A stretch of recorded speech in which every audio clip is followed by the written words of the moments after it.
Hi, guys. Happy Saturday. Welcome to High Strangeness. A little bit of a different setup I've got going on here. It's not done yet. Still has to be staged properly, but this is what I kind of threw together. Had to put ET in there. How are you all doing tonight? Let's see how the chat is going. Hey, oh, a lot of familiar faces. And this lighting's gonna annoy me, but good enough for now. TB Bishop, Mr. Ether, Robert Warner. Ooh, that is quite a mouthful. Warped Impulse, Insidious Tomaz. Let's see who else is in here. Andrew Kennedy, Hex Cowboy, GTO, Ballet Brand. Really, did I say, yeah, ballet or ballet? I'm going to say ballet. Really nice seeing you guys in here tonight. Thank you for being here. How is everybody doing? Are you all ready for some Wildcard ridiculousness? Everything, has been pretty structured over the past month and a half, guests or different topics. But I'm like, let's throw it back to the old times where we just kind of did a wild card, right? We just see where it went, see where the chat went, and just kind of talk about it. Because you know what? The way things have been going in the world, we have a lot we can talk about. My online ghost, Orion, thank you guys for being in here tonight. So yeah, like what is on your guys' minds tonight when it comes to high strangeness? I know it's not high strangeness, but Pulse is on my mind. I'm sure it's on all of our minds, especially after that Ethereum announcement.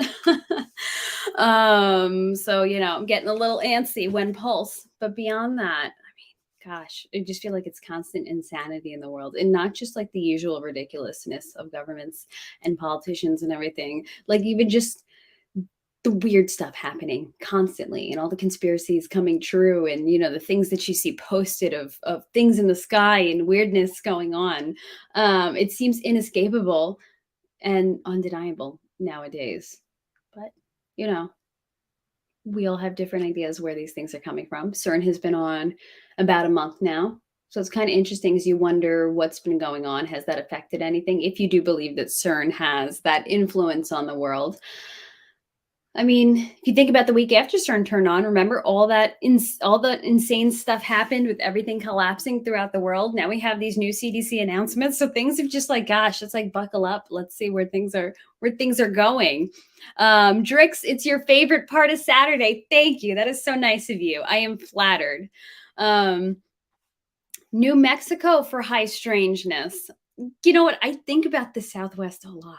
Oh my gosh, that is like one of my dream places to visit in the United States, because I just think of like the sky and what must go on, and then the history of the area and all the weird stuff happening. Like, because my sister visited Arizona, and the thing is that she told me were just wild. And I told her, I said, listen, go on one of these tours. They have these tours in Arizona that they take you out to the desert. And I guess it's not FLIR. I'm pretty sure third generation like night vision goggles, and then they take you out to the sky to see what's going on in the sky. And I'm like, you have to do this. She's like, no, it's too freaky, I don't want to do it. But that is like one of my dream things to do. I want to go to the Southwest, and I want to do that and look at the sky and see all the weirdness happening.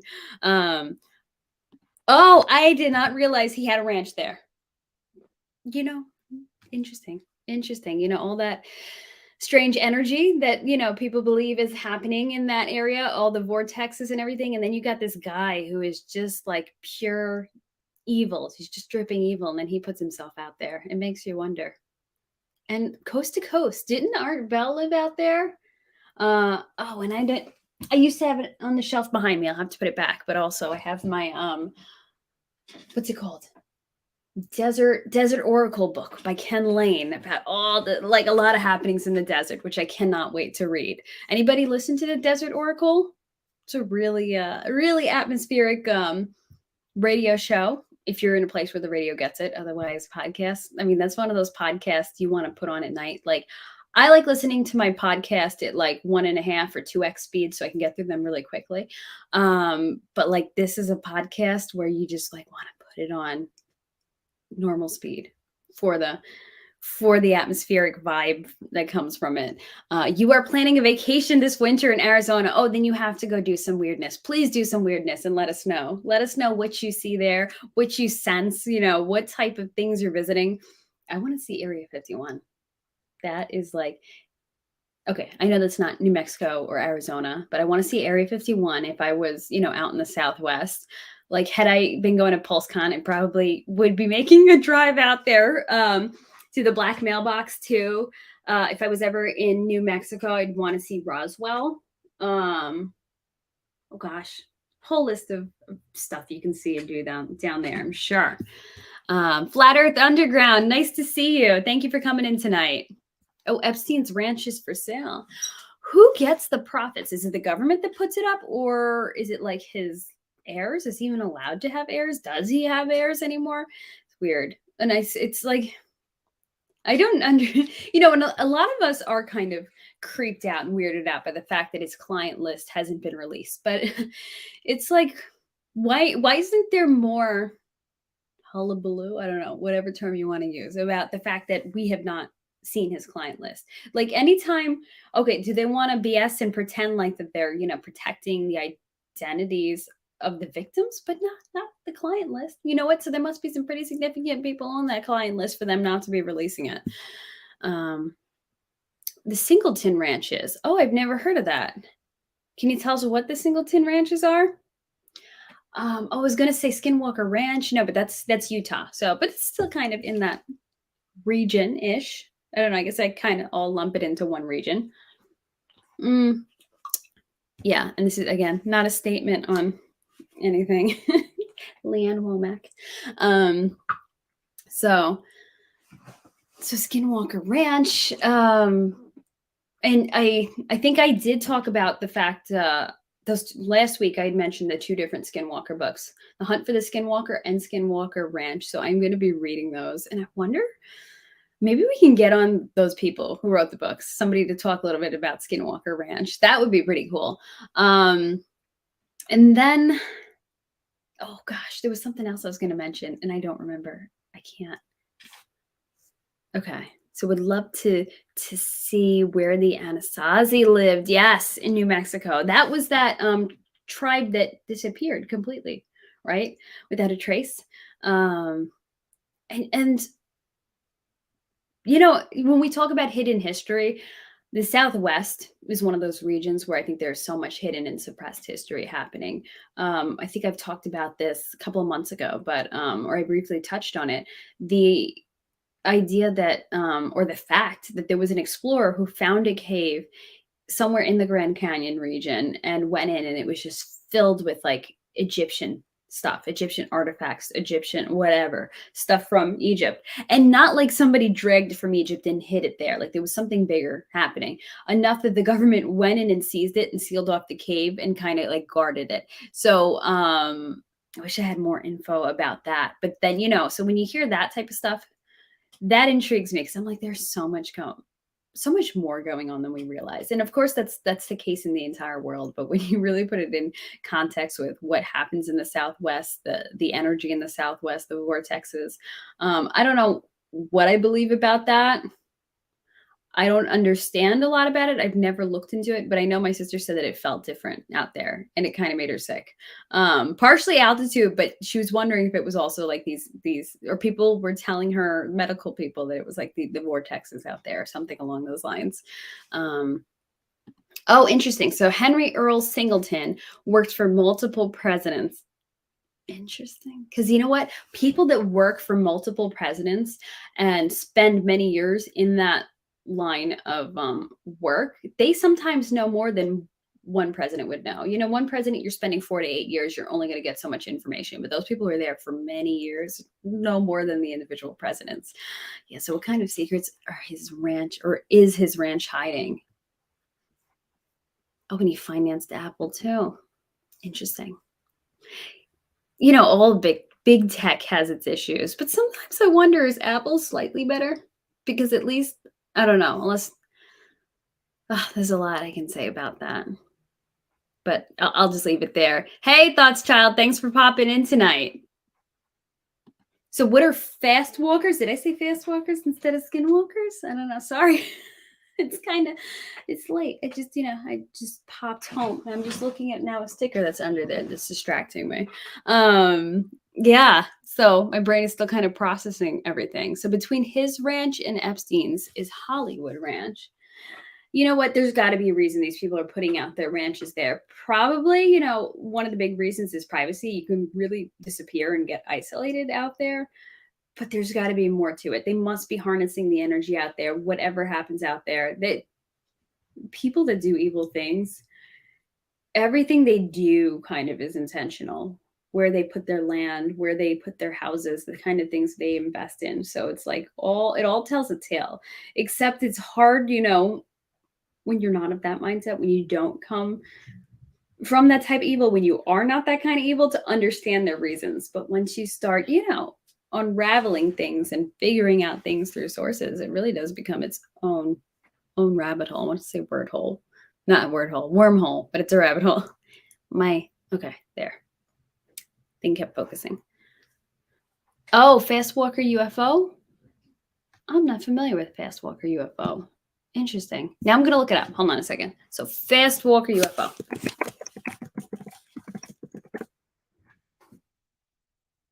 Oh, okay. Fast walker UFOs are so fast they appear to be mere streaks to unaided human eyes. Interesting.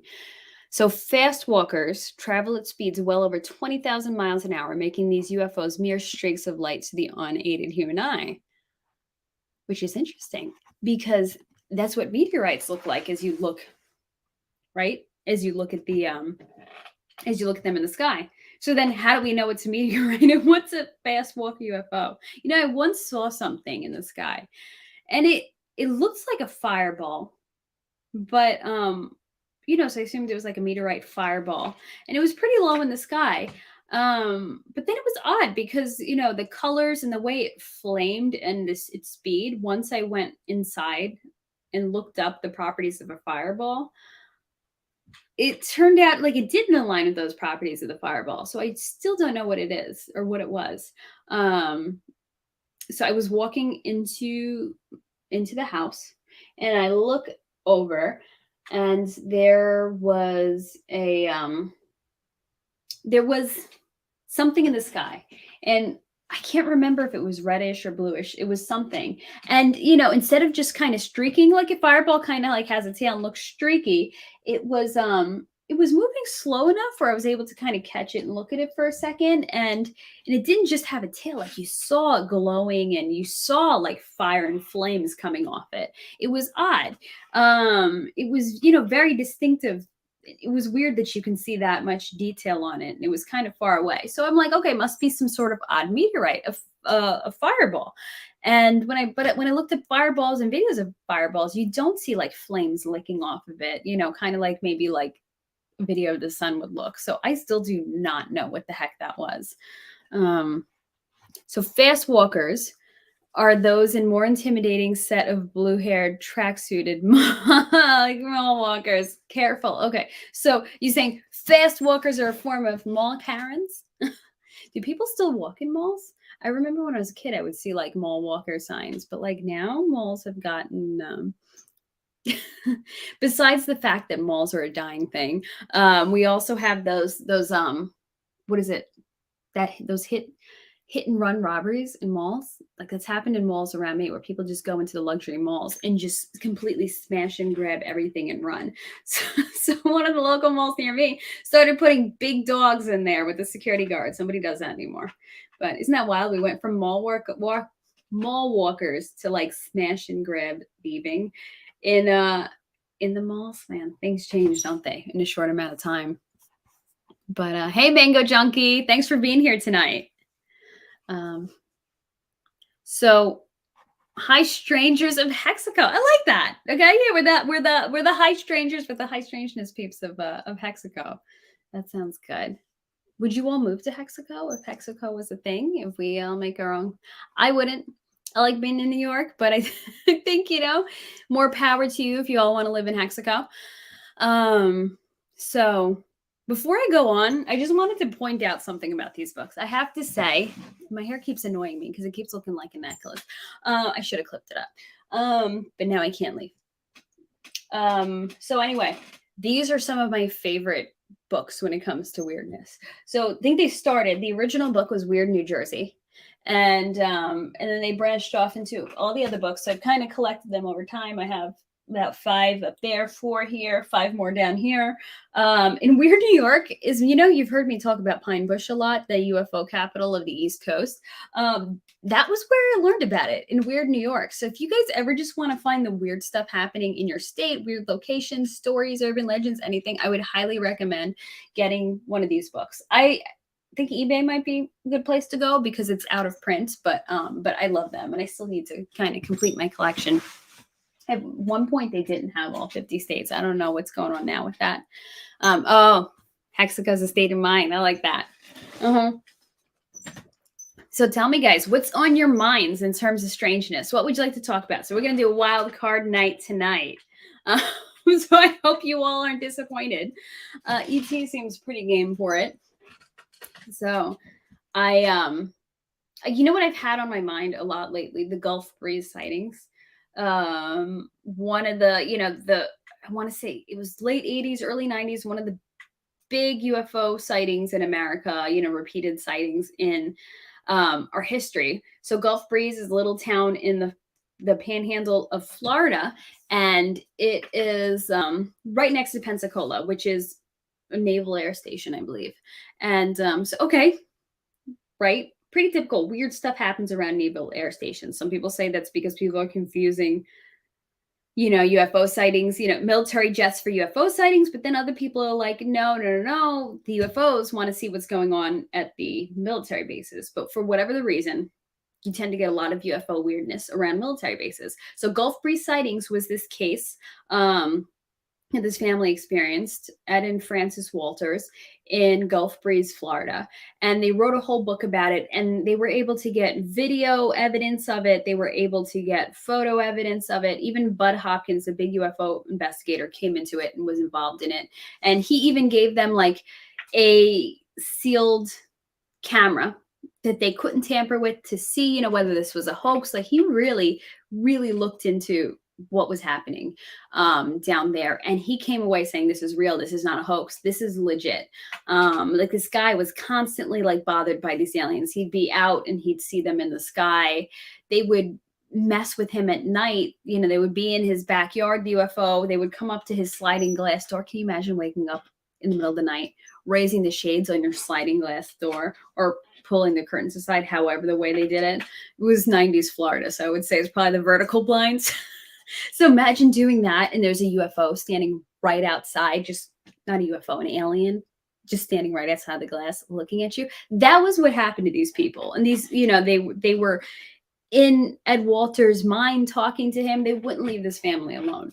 And it's got a ton of media attention. And they were showing pictures of what they saw, and there were other people in the area saying, yes, we've seen that same UFO. There were so many other reported sightings of a similar looking craft in the town. So it's like, okay, here's a guy who's a regular guy. I don't know if he was a contractor or architect or an engineer or something, so regular person.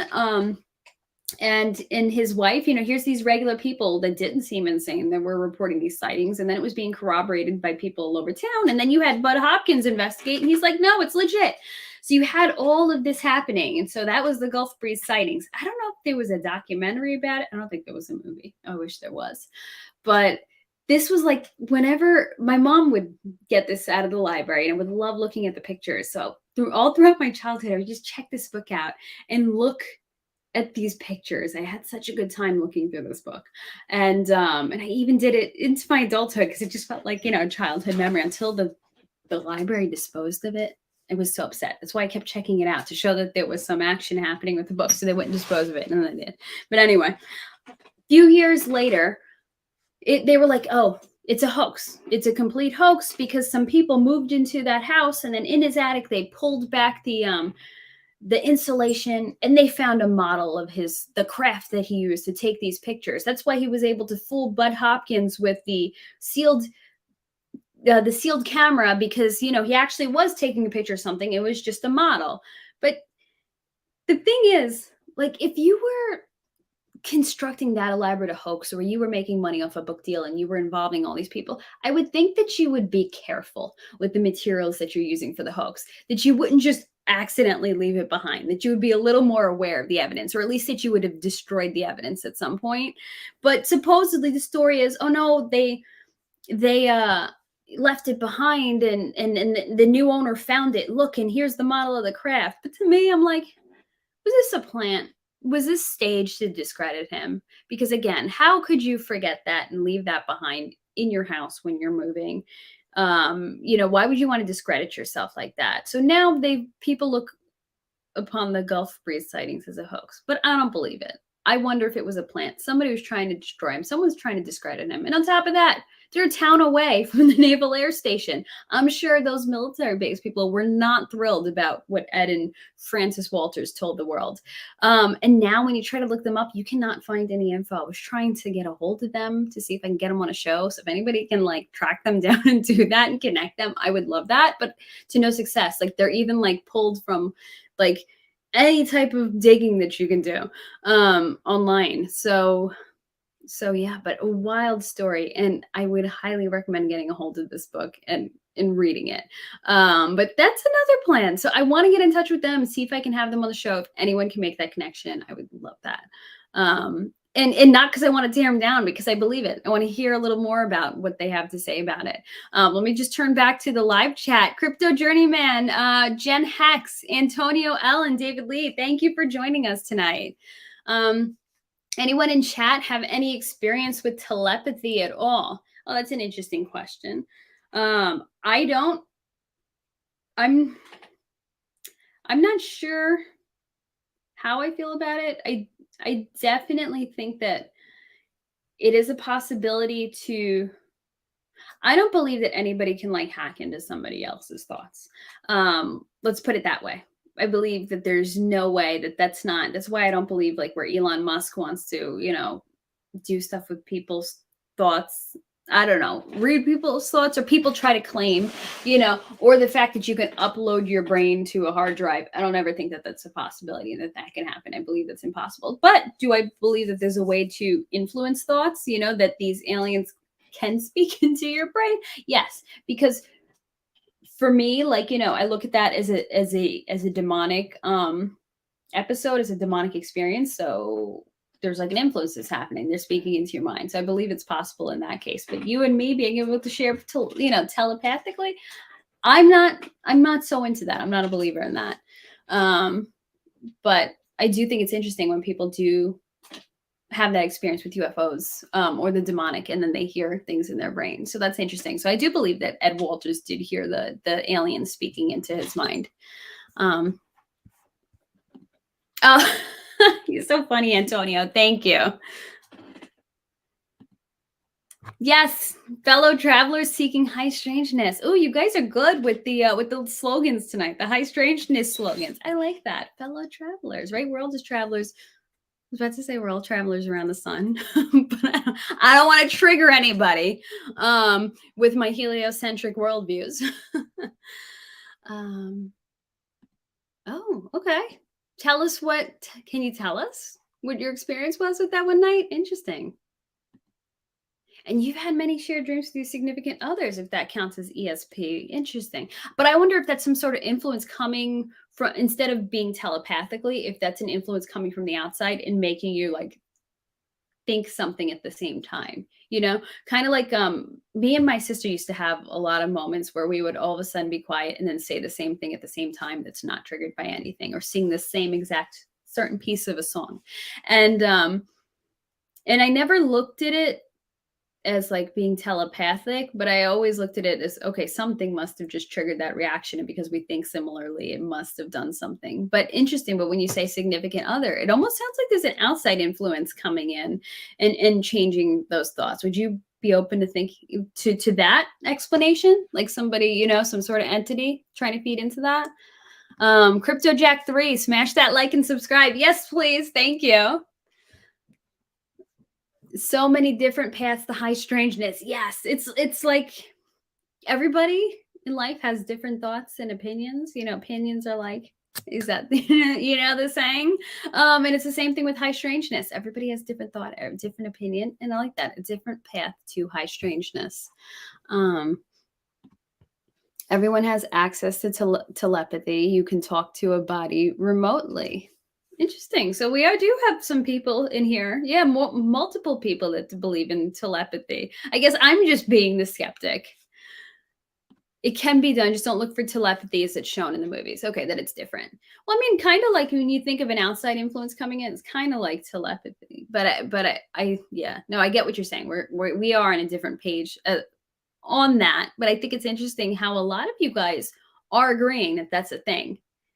So, and I'm just being the Agent Scully, the skeptic. UFOs, aliens. I love that emoji. Dream hacking is pretty wild. Done it twice. Now, when you say dream hacking, do you mean hacking into your own dreams, like lucid dreaming? Just curious. That freaks me out, the concept of lucid dreaming. Because I feel like it's like has the potential to open back doors, demonic back doors. Hex Luther, hey, thanks for popping in tonight. So Orion says the elements in the dream were so random and specific. The odds of it being coincidence are beyond lottery ticket probability. Interesting. The elements in the, yeah.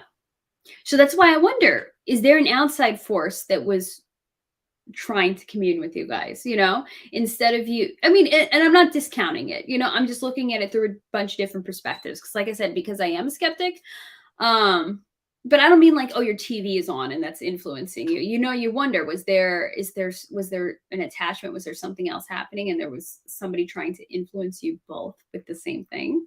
But you're saying that you guys were both affecting each other. Interesting. It's wild that we honestly, we have no idea how the brain works, how dreams work, how all this goes together. And there's so much more to unlock, with our minds, with our brains. And like, of course, with the corruption in the government and the pharmaceutical industry and anybody who does medical research, we're never going to know, because when you start unlocking the power of the brain, then you start unlocking the ability to heal yourself and the ability to just function at a higher level, which they don't want you to function at a higher level because they want us as mindless drones.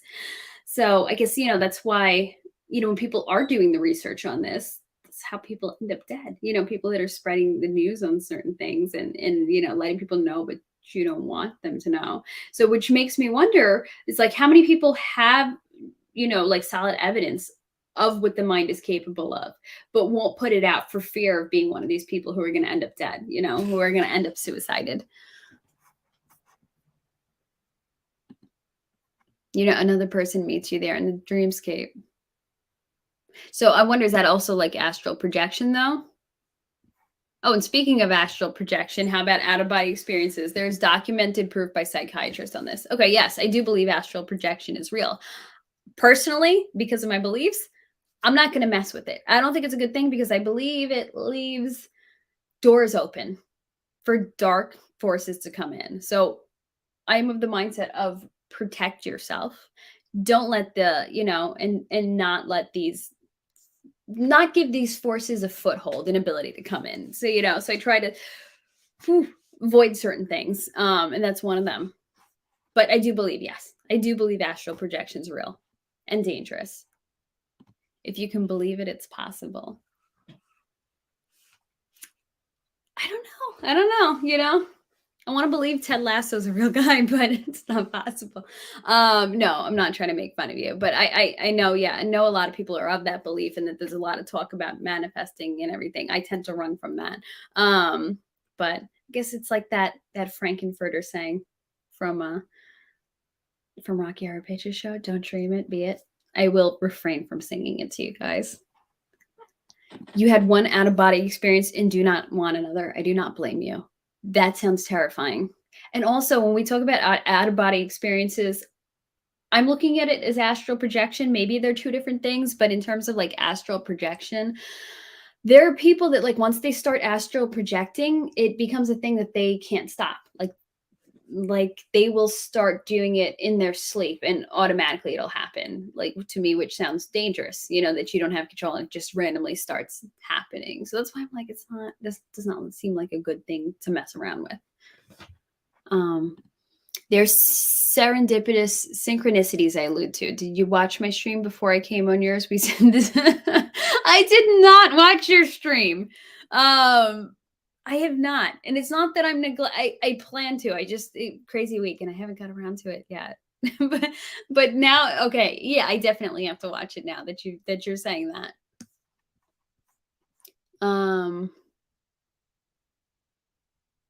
You brought up Bird. I brought up Dante without knowing you had among several that day after all those people put us together without knowing previous. Yeah, we're talking about the same stuff.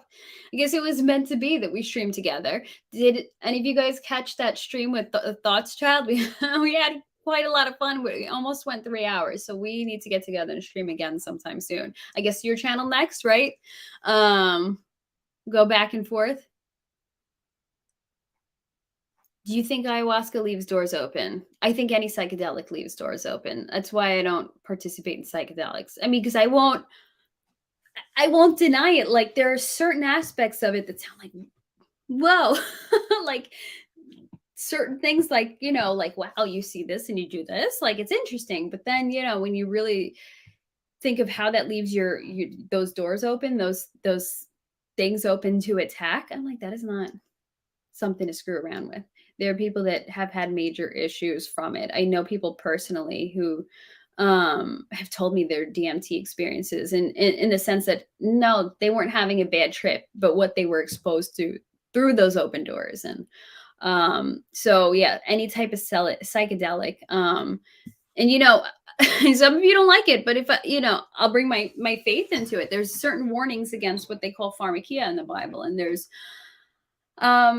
thoughts about what is pharmakia. What did they mean by that? And a lot of people do believe that it's things like psychedelics because they were used in shamanic. I don't know how to pronounce it, but shaman rituals back in the day. So the people writing the Bible would have been aware of what the Bible was telling them when they said to avoid those type of things. And to me, the Bible says that for a reason, as a protection for us. So I do believe that people open doors with psychedelics, because also when you hear the stories about these things that they meet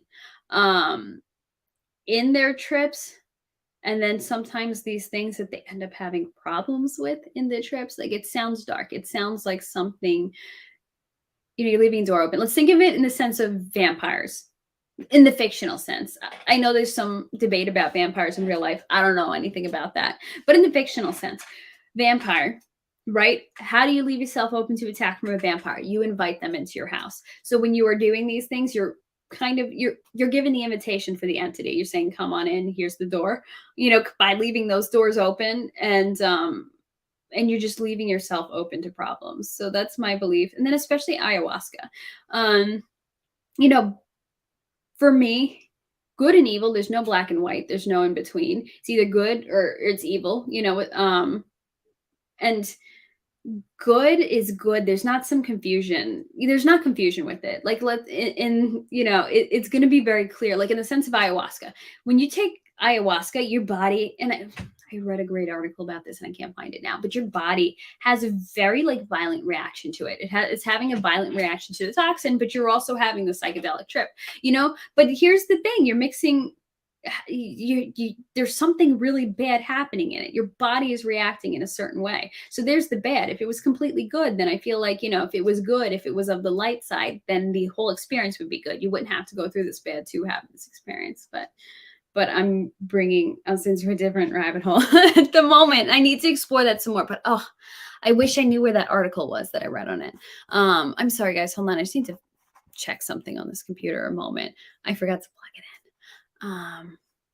But I think we're good for now. Okay. Should be good for a while. We said identical stuff about Pancake World. Yes. Yeah. I see why you made the reference to that shape, but yeah, that's not going to come out of my mouth on a stream. I keep it PG-13 maybe. No. So, okay. So Orion meant to level up from astral projection. You can find a person you know and do as planned and please. Yeah. And Orion, I'm not like stomping all over what you said. Like I said, I'm just like a skeptic. I don't know enough about that. And yeah, but when I was referring to what you were going through, referring to astral projection, I wasn't connecting the two. I wasn't saying that you were like astrally projecting with each other. I'm just talking about the doors in astral projection. People that do that have issues when they sleep from astral projecting unwillingly while they sleep.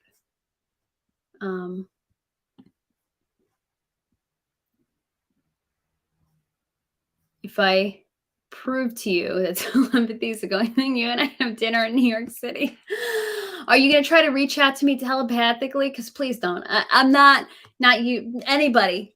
I don't need people talking to me while I'm trying to sleep in my brain, you know? No, I'm just teasing. You guys are funny. You crack me up. Swore too much last week in high strangeness. Sorry to the more sensitive or accepted vernacularity spectrum boys locker room all week before. Thank you so much for that apology. And I'm sorry it's been crazy and I haven't had a chance to chat with you about that. But yeah, there were some viewers offended. I know some people have reached out to me that the language was not your thing, and a lot of you that view this aren't used to hearing this type of language on my stream because I don't talk like that. Because yeah, like you said, boys locker room talk. So I appreciate the apology, but you know what? I knew we had a lot of good stuff to talk about, so that's why I let you roll with it. You know, but but now you know, now you know how it works for here. You know, we keep it PG-13 at the most. But thank you so much, Thoughts Child. I appreciate that. And to any of you, that did reach out to me who were not so pleased with that, and I, like I told you guys, it was just that first time that I'm sure he will refrain from it in the future. So there you go. So thank you.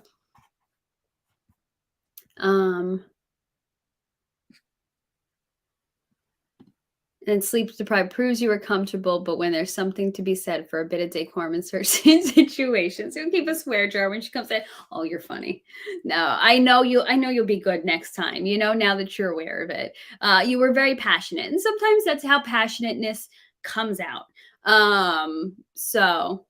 But listen, if you want to keep a swear jar and donate it to me, the way you swear, maybe you can make my car payment this month. So if you want to keep the swear jar and then Venmo it to me, I would be more than happy. I'm just teasing. I'm not going to drain your money. So Insidious Tomas says, what would you say about people who can open the mind on the effect of psychedelics, but without psychedelics? Would you consider those people unnaturally dangerous? I don't know. It depends. Like in terms of dangerous, like in a sci-fi way, dangerous to the world around you. No, I wouldn't consider them dangerous. Unnatural. I don't know, because we are spiritual beings. We just have the potential to, which way do you want to go spiritually? We were made for spiritual communion with our creator, so we have the ability for spirituality. But in terms of being able to do these things, being able to experience these other realms and these dimensions without psychedelics, for me that's concerning. It comes back to the same thing as me, and I know I use that word open doors a lot, but when you hear stories about what happens in people's lives when they open these doors and all the evil that does end up happening to them, you could look at it as, oh, they're being attacked because what they're doing is a good thing. That's why they're being attacked through evil. Or you can be like, they brought it upon themselves. And I'm like, there are certain, because we are made to be spiritual, we are made to be in communion with our creator. When we kind of mess around with other spiritual things that don't align with that's where problems happen. So, and I know I keep going back to that answer, but truly in my heart, that's what I believe. That's what I know. I know that I just feel like there are certain things you don't screw around with. And I feel like there is that temptation there for a lot of people to be able to, because people want answers, they want to explore the unknown. So it's tempting, there's that temptation there too. And I think it's tempting for a reason, it's this allure of kind of, yeah, like the allure of knowledge, of of being something bigger, of does it come down to pride at a moment? I mean, at a certain point, I don't know. There's so many aspects to it, but personally, if you're going to ask me about it, I would be very wary because a lot of times this is not happening with of yourself out of your mind. It's happening with assistance. It's happening from something on a different realm who's assisting you to get there. And these things in these other realms don't have the best intentions. Just like, I believe that the world and the governments are not out to help us. They're not out for our good. They're not out for our benefit. I feel like these things in other realms are of that same nature and are influencing these things happening in the world. But because of that, they present themselves as good and angels of light, and they're going to take you through this trip, and they're going to enhance, and they're going to enhance your knowledge and your this and that and make you a better human being. But it's this seductive thing that, and I don't mean like a sexually seductive, as a seductive thing of like, oh, come look what I can offer you, look what I can show you. But meanwhile, it's like, what are the intentions? Since we don't know the intentions, in my opinion, the intentions are bad. But for anybody that doesn't believe that, if you don't know the intentions, then I think it's better to stay away, because there are things out there that do want to destroy you. And it's better not to take that risk and to go into that. So people who can open the mind, I would say avoid doing that. See if you can stop doing that if you can. Hey, Hex Hoddle, thanks for coming in tonight. So the spirits are strongest in Thailand. 95% of the Buddhist population believe and empower the spirits. That's interesting. And to me, that's also dangerous because it's like, what are the intentions of these spirits?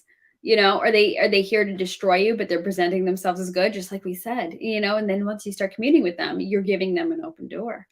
That's interesting. And it's interesting because, no offense to Thailand, because I know you live in it, so I'm sure you love it, but there's a lot of bad things that happen in Thailand in terms of sex trafficking and child abuse in that department. There's a lot of darkness. So when you look at that and see that the spirits are strongest in Thailand and that 95% of the people are empowering those spirits, is that what strengthens the whole sex trafficking industry and the whole child abuse industry over there? Like, you kind of wonder if it's related. I wonder if it's related.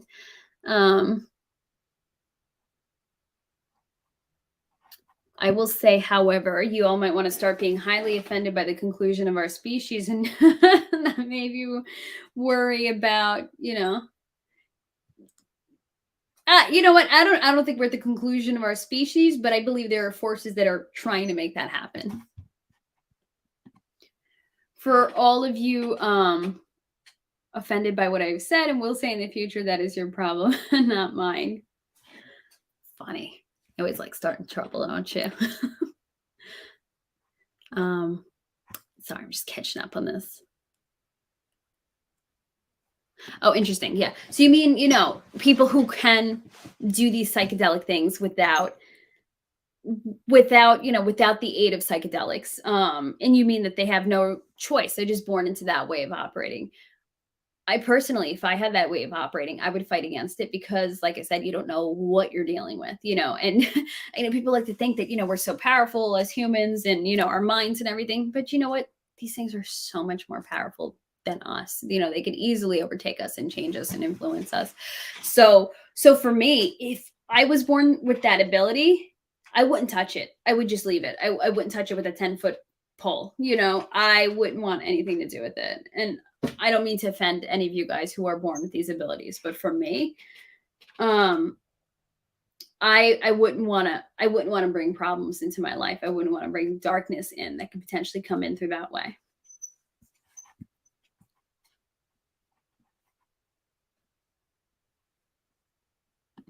My disposition is strong, Ashley. Oh, thank you. So I hope, then I hope I didn't offend you when I answered your question, talking about offense, since we're all doing offense. But no, thank you for being receptive to what I said about that on that topic. Stopping by, thought that was a globe behind you, flat thumbs. You know what? That's why I put it there, because I'm like, let's just be silly, and regardless of what you all believe, let's just trigger people by making it look like a globe up there. So no, that was intentional, and and I'm sending my love to everybody who is a glober or a flat earther. Because to be completely honest, I do not care what shape the Earth is. I believe that's the least of our problems. And like we said last week, does it matter what the shape of the earth is? Some people say, well, that's because then you'll know that you're lied to. You'll know your faith is real or not real. And I'm like, honestly, I believe what I believe. I know I don't need the earth to be flat to know that the powers that be hate us and want to destroy us. And I don't need the shape of the earth to determine my faith. So I'm good. I don't care what you all think the shape of the earth is. Let's just all get along, because they want to divide us. They want to use that as distraction against us. So I am just going to catch up on this. There's a lot going on. It's juicy tonight in the chat. Our bodies are aware of everything around us, including other bodies. I do believe that, yes. Especially if you think about the fact that our body has a magnetic field, which is like a proven thing. Magnetic fields can detect other things around it, right?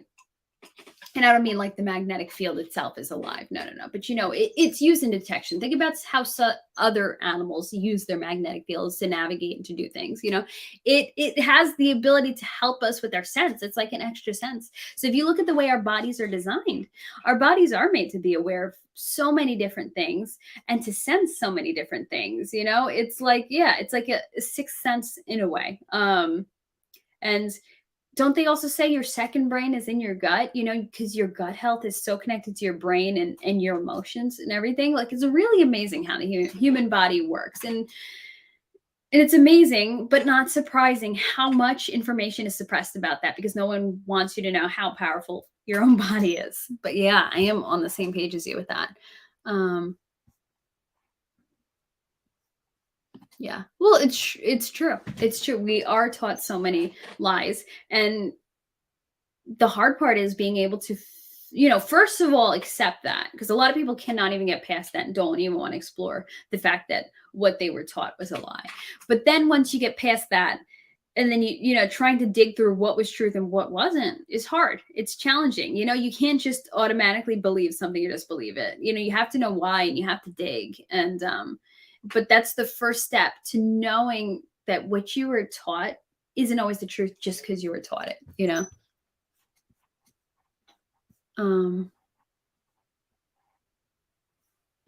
Yeah. What did they say the scariest words in the English language are? We're from the government and we're here to help you or something? Absolutely not. And you know what? Speaking of that, and I won't get too into depth on this, but TB Bishop, I don't know if he's still here, but TB Bishop was like, we were all talking about Prometheus last week, and he went and rewatched it. And thank you for giving it another chance, because I know you were so on it. Fantastic movie, by the way. And he's like, why don't you give a recommendation each week?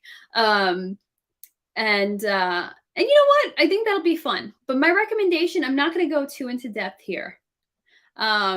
Because I want to start a prepping series, which I'm going to start this week, and I'm going to start it as a prepping 101, just the basics of prepping. I know a lot of you are familiar with it, but let's just start the basics for anybody that isn't, because the way things are going in the world, it's important to be prepared. It's just taking responsibility for yourself. So in that sense, I want to start at prepping 101, and I will get more into why I'm recommending this TV recommendation in that live stream. But for now, because it kind of connects to this, my recommendation for this week is on Apple TV Plus. So if you don't, a lot of you might have free trials to it, because if you buy like an Apple device, you get a few months of it or something. But if not, it's $5 a month. And to tell you the truth, it's my favorite streaming service right now, because I feel like they're putting out the most quality programs on it. But so my recommendation this week, it just launched yesterday, is 5 Days of Memorial. So it's the story about, it's a true story of what happened to a hospital during Hurricane Katrina. And here, we're talking about government.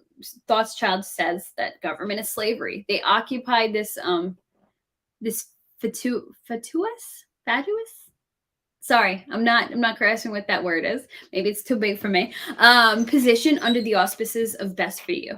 Care, which has probably been an okie doke since time memorial, or when it's provably, yes, been an okie doke since time memorial. So I think 5 Days of Memorial, that TV show, is such great proof about the government that wants to pretend that they care for you. When it actually comes down to it, they'll just leave you in the dust.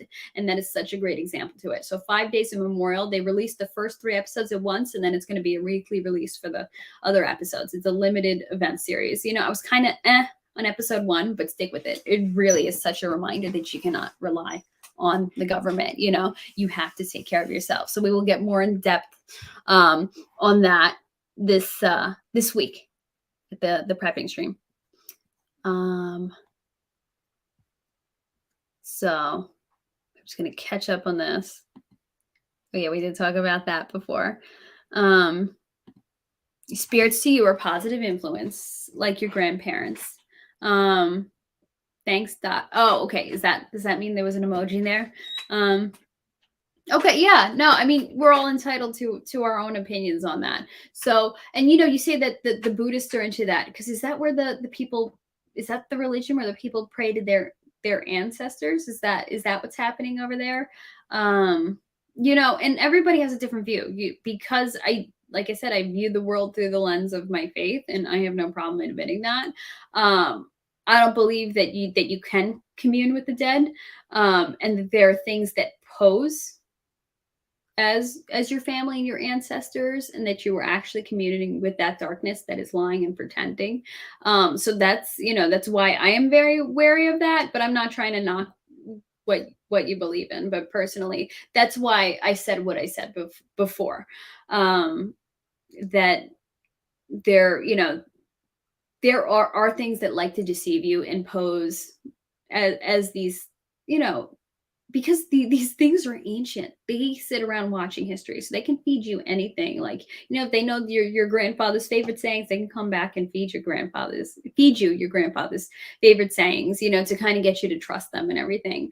So that's why, personally, like I said, and again, I'm not knocking you, but that's why I had the reaction that I had before. So, have you seen the movie? No, but I really want to see it. Because there's a UFO in it. There's an alien. Wait, no, I don't think it's. I don't know what it's about.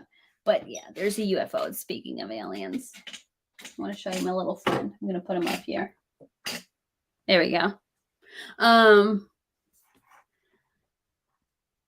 That's why you subbed after the Weiss interview. You're open to all topics. And thank you to all of you guys that subbed after the Weiss interview, even though I wasn't on the same page as him. So thank you so much. And yeah, that was an interesting interview. So, I mean, it was cool of him to come on. I didn't agree with him, and I could see that debating him wasn't going to get anywhere. So I'm just like, I said, just because I didn't want to debate it. I just wanted to have an open conversation. I wanted to hear why people believe that. So it was cool to be able to hear those things on there. So yeah, so it was, yeah. I want to know why. I want to know why people believe in these things. I'm not going to knock it. I just like, okay, tell me why you believe the earth is flat. But in the end, I don't think makes a big difference. If somebody truly gives me the evidence for it, cool, I'll go along with it. I know a lot of people thought I was being dense, and that I didn't want to, believe it, that, I was so stuck in my beliefs, and that's why I'm so resistant to it. But no, it wasn't that case. Like, if I felt like, the evidence was where I wanted it to be, then totally, it won't rock my world. I'll be willing to accept that, but for now, I'm not there. I am happily a glober, a heliocentric glober. But you know what? It's so much more important for us to unite on other issues. I feel like this is a way to get us to fight and a way to get us separated, which is what they want. So it's better because, I did get some really hostile, not nice people who were not happy and said some not nice things, that I was a glober. But I'm like, that's exactly what they want. They want us to turn on each other, So thank you even though, you're a flat earther and you like Dave Weiss and that you're a fan of him, thank you for still being open to me and my beliefs in my channel. So that means a lot. Thank you. Um, let's see. Ooh, this again, so much going on in this chat. Um, yeah, Prometheus, man. If you guys have not seen Prometheus, where's it streaming? I don't know if it's streaming anywhere. That's a bummer. Now I'm trying to remember where I saw it. No, I don't think it was streaming anywhere. I think that was a problem. So new Predator movie is not bad at all, titled Prey. I heard it's the highest rated Predator movie on Rotten Tomatoes. I saw the ranks. It was like Prey is number 1, then Predators number 2, and then Predators is number 3. And I saw that in the movies. That was really good, Predators. But I need to see that. I heard it's really well done. Let me see. Walking Life is a good movie. Waking Life. I don't think I've heard of it. Waking Life. Let me look it up. Waking Life. Waking Life is a 2001 American experimental adult animated film written and directed by Richard Linklater. Okay. The film explores a wide range of philosophical issues, including the nature of reality, dreams, lucid dreams, consciousness, the meaning of life, free will, and existentialism. Interesting. You know what? I've never heard of it. I'm really surprised because my local Alamo Draft House used to play a lot of things like that, and I'm surprised they haven't, or that I missed it. But let me tell you, if you got an Alamo near you, depending on who the programmer is, they really do introduce you to some really great stuff over there. Oh, okay. Fachusis. Okay, that's how you say it. Let's see. Does this mean I have broccoli for brains? No. But because it's coming from you, I know this must be a good thing because you're very nice and you wouldn't say any terrible things to me. Your movie suggestion is to stop watching movies, but you see, I don't believe that. Yeah, I know a lot of people are like, no, the media is trying to, but you know what? I believe watch things, enjoy life, have fun, but just be aware. You have to have discernment when you're watching. You have to be like, okay, they trying to change our mind sets on certain things. Is this predictive programming? Is this a warning? You just have to watch it, I feel like, with an awareness. You have to have your defenses on. I'm just like, and it's not just because I'm a film and TV lover. I don't think it's all bad. Yeah, and a lot of things do have messages, and a lot of it is programming of your mindsets too. And I don't mean brainwashing of your mindsets, but if you get exposed to something enough, it kind of not deadens you, it desensitizes you to certain things. It makes you more accepting of certain concepts. So I think that type of programming does happen in movies. So you need to be aware when you watch, and you also need to be discerning of what you're watching. I still haven't seen the new Top Gun or the original. I read the script in the original and it was pretty good, but I still need to watch that. I meant to watch both of them this summer and it just still hasn't happened. I have not seen The Forgotten, but there's extraterrestrials. There's a perspective of extraterrestrials on it. So now that means I will have to watch it. So thank you for telling me.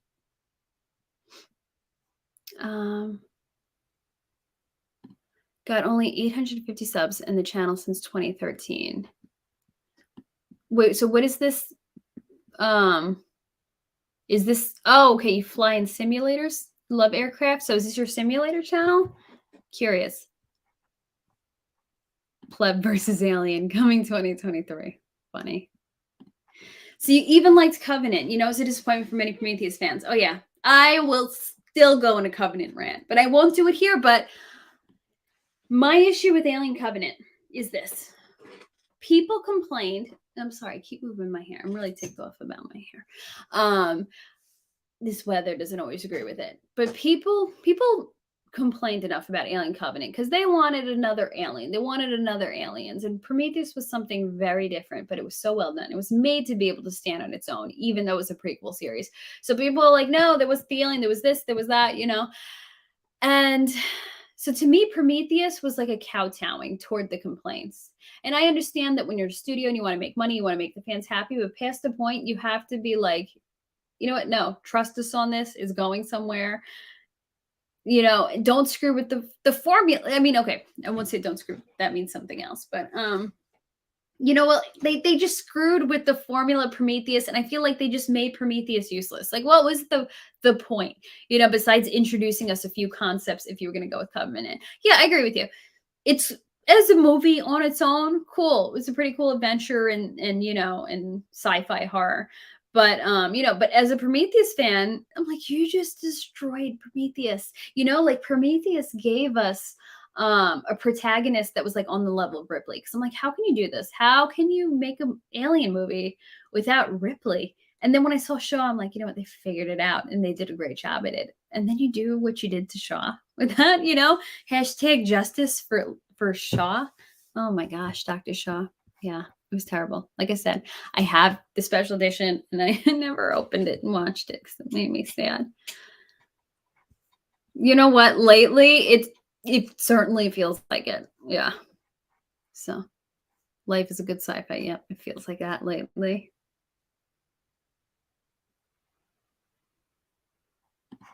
Okay. Don't tease Antonio. He's a good guy. He sends me some really interesting stuff. So it's not like that. All right, thoughts, child? Don't be mean. Let's see.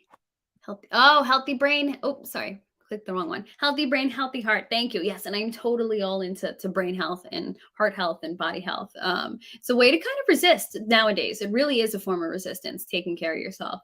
And interestingly, I'm really discovering the power of healthy fats. Like I've always kind of known that and have taken some supplements like that. But I've always avoided fats in the way I eat, not on purpose because I believe that fats make you fat. I don't believe that. But just because it just wasn't like what I was into, like avocados have healthy fats and I'm picky about the way I like avocados. I'm not a picky eater, but I don't like avocados plain, and then I'm like, I just wasn't totally enjoying eating foods that had a lot of fats in it. And so then when I started adding it in and being intentional about putting fats in my body, I was like, oh my gosh, my brain feels different. Because I struggle with like focus and motivation and that type of thing. I'm sure I would be diagnosed with ADHD. But when I put certain fats into my bodies, especially animal fats, all of a sudden my brain feels, and I know y'all vegans aren't going to be happy with me. And I've been vegan before.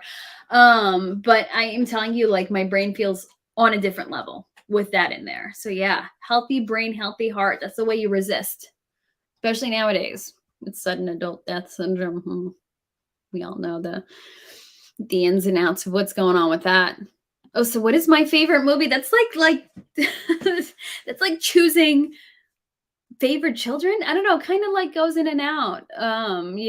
Do I want to categorize it into favorite sci-fi? So Alien and Aliens and Prometheus definitely has a high place in there. So I can't, choose one. So there's kind of categories. So those are definitely in there. Alien is probably the movie I've seen the most times in the movies, because whenever there's a showing of it and they would put it back into the movies, I would be there and I would be seeing it. Fortunately, now that Disney's bought 20th Century Fox, they don't do that anymore. Like they're very strict about what kind of screenings they'll put back in the screenings, which I believe is why Alien Day, April 26th, fizzled out. But you know what? I like other stuff. I like black comedy. I like probably sci-fi and black comedy. Would those be the two? Like I love War of the Roses. That's another one of my favorite movies. I love the Rocky Horror Picture Show. I guess, yeah, there is a sci-fi bend coming into that. What are some of my other favorites? Oh gosh, I'd have to think about it. But you know what? It probably does lean heavily into sci-fi. Oh, I love the Conjuring movies. The Conjuring movies, I feel like, are such an accurate, I mean, yes, it's based on a true story, but such a more accurate portrayal of the paranormal and people that investigate and deal in that. So that is another one, the Conjuring series. I'm not so into the spin-offs like Annabelle and everything, but definitely Conjuring 1, 2, and 3. Um, oh yeah. And because I see Hex Hoddle talking about Pulp Fiction and aliens, that reminds me, Kill Bill 1 and 2. Love those so much. Oh gosh. And I heard the talk about doing Kill Bill 3, but with Maya Hawke, um, with Thurman's daughter. I'm like, that would be amazing. So I also love Kill Bill 1 and 2. Um, let me see. Hear my take on what movie? Which one which one, Tomas? And gosh, I'm behind, so sorry. Let me catch up.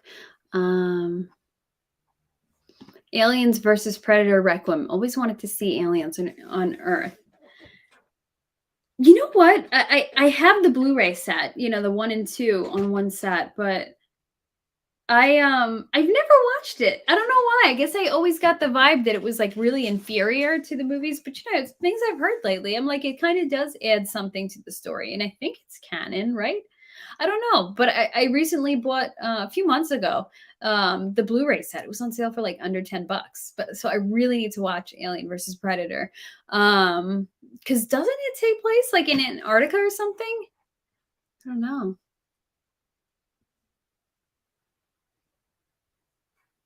Let's see. Oh, the Shaw. Gotcha. Oh, what her name is? Numi Rapace? Rapace? I don't know how she says it. She was also in the Swedish version of Girl with the Dragon Tattoo. I think you said she was French. No, she's actually Swedish, I believe. You know what? I think I bought. I don't know. I don't know when I bought in. I mean, yeah, because I also, I claimed Hedron, but I also bought into it, and so I am down. Last I checked, I'm rarely ever down in crypto, so I guess it's got to happen somewhere, So it's happened there for me. Let's see. Oh, you went to school with her. Interesting, and she's local to the region. I think she's got a house um in Brooklyn, and then she's also, I think, in Woodstock. So she definitely hangs around the region. So that must mean that you're from here. Oh yeah, I think you've told me you're from here. Oh wait, but I don't know where she's from. Sorry, I'm going around in circles now.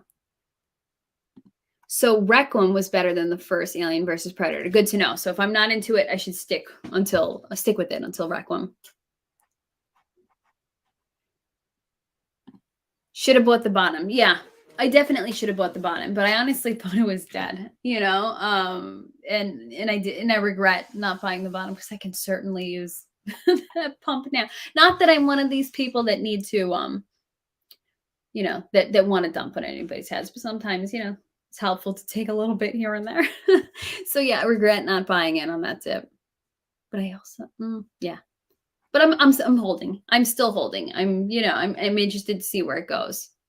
I'm holding my Hedron and my Hex. Hey, Tin Top. Thanks for joining us. Oh, I am with you. Oh gosh, there's so many movies where I look at and be like, absolutely gorgeous. There was something recently. I was just, yeah. I can't remember. I don't know if it was a TV show. Oh, X-Files. Oh my gosh. The cinematography of the X-Files. If you love cinematography, X-Files is so gorgeous, especially when you think about the time period that it came out in. What was it, like 93 to 2002? People weren't doing that level of cinematography in TV. Like, it just looked so filmic, and they did such an excellent job in that. Yeah. Another highly recommended watch. Oh, okay, Amherst. Interesting. So that's where she's from. No shame in selling. Yeah, you know what? I think that's what it's there for. It is there for that. And you know what? Why is there so much shame on selling? I guess because there's people who will massively dump on people's heads. And I'm not. First of all, I'm not a whale. But I have a conscience. I wouldn't massively dump on people's heads. But you know what?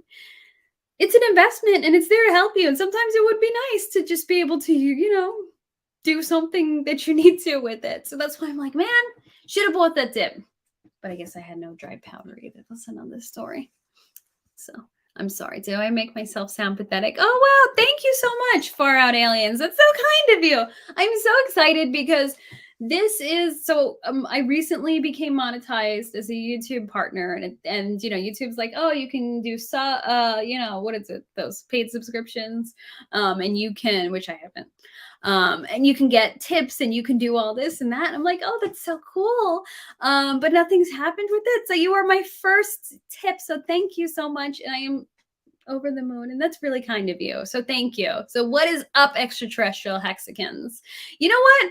I like that. We do have a certain group that is into high strangeness. So yeah, you know what? We are kind of extraterrestrials. We're foreign to this, and again, I'm gonna annoy some people, but the Bible says, we are aliens to this world. We are aliens in this world. Doesn't mean that literally. It just means we're different. And us hexagons are aliens in the crypto community. So far out aliens. You got any weirdness stories for us? Any high strangeness stories you'd like to share with us? Russ, it's okay. You're late. You can catch the replay, but I'm glad you're here with us anyway. Thank you for coming in tonight. And did I just wipe off half of my lipstick? It's all right. I'm not one of these streamers that come in all made up and done and perfectly. I'm running into the house and popping this on last minute. So, that's me. This is what you get. So, X-Files, yes. Oh my gosh, one of my favorite shows of all time.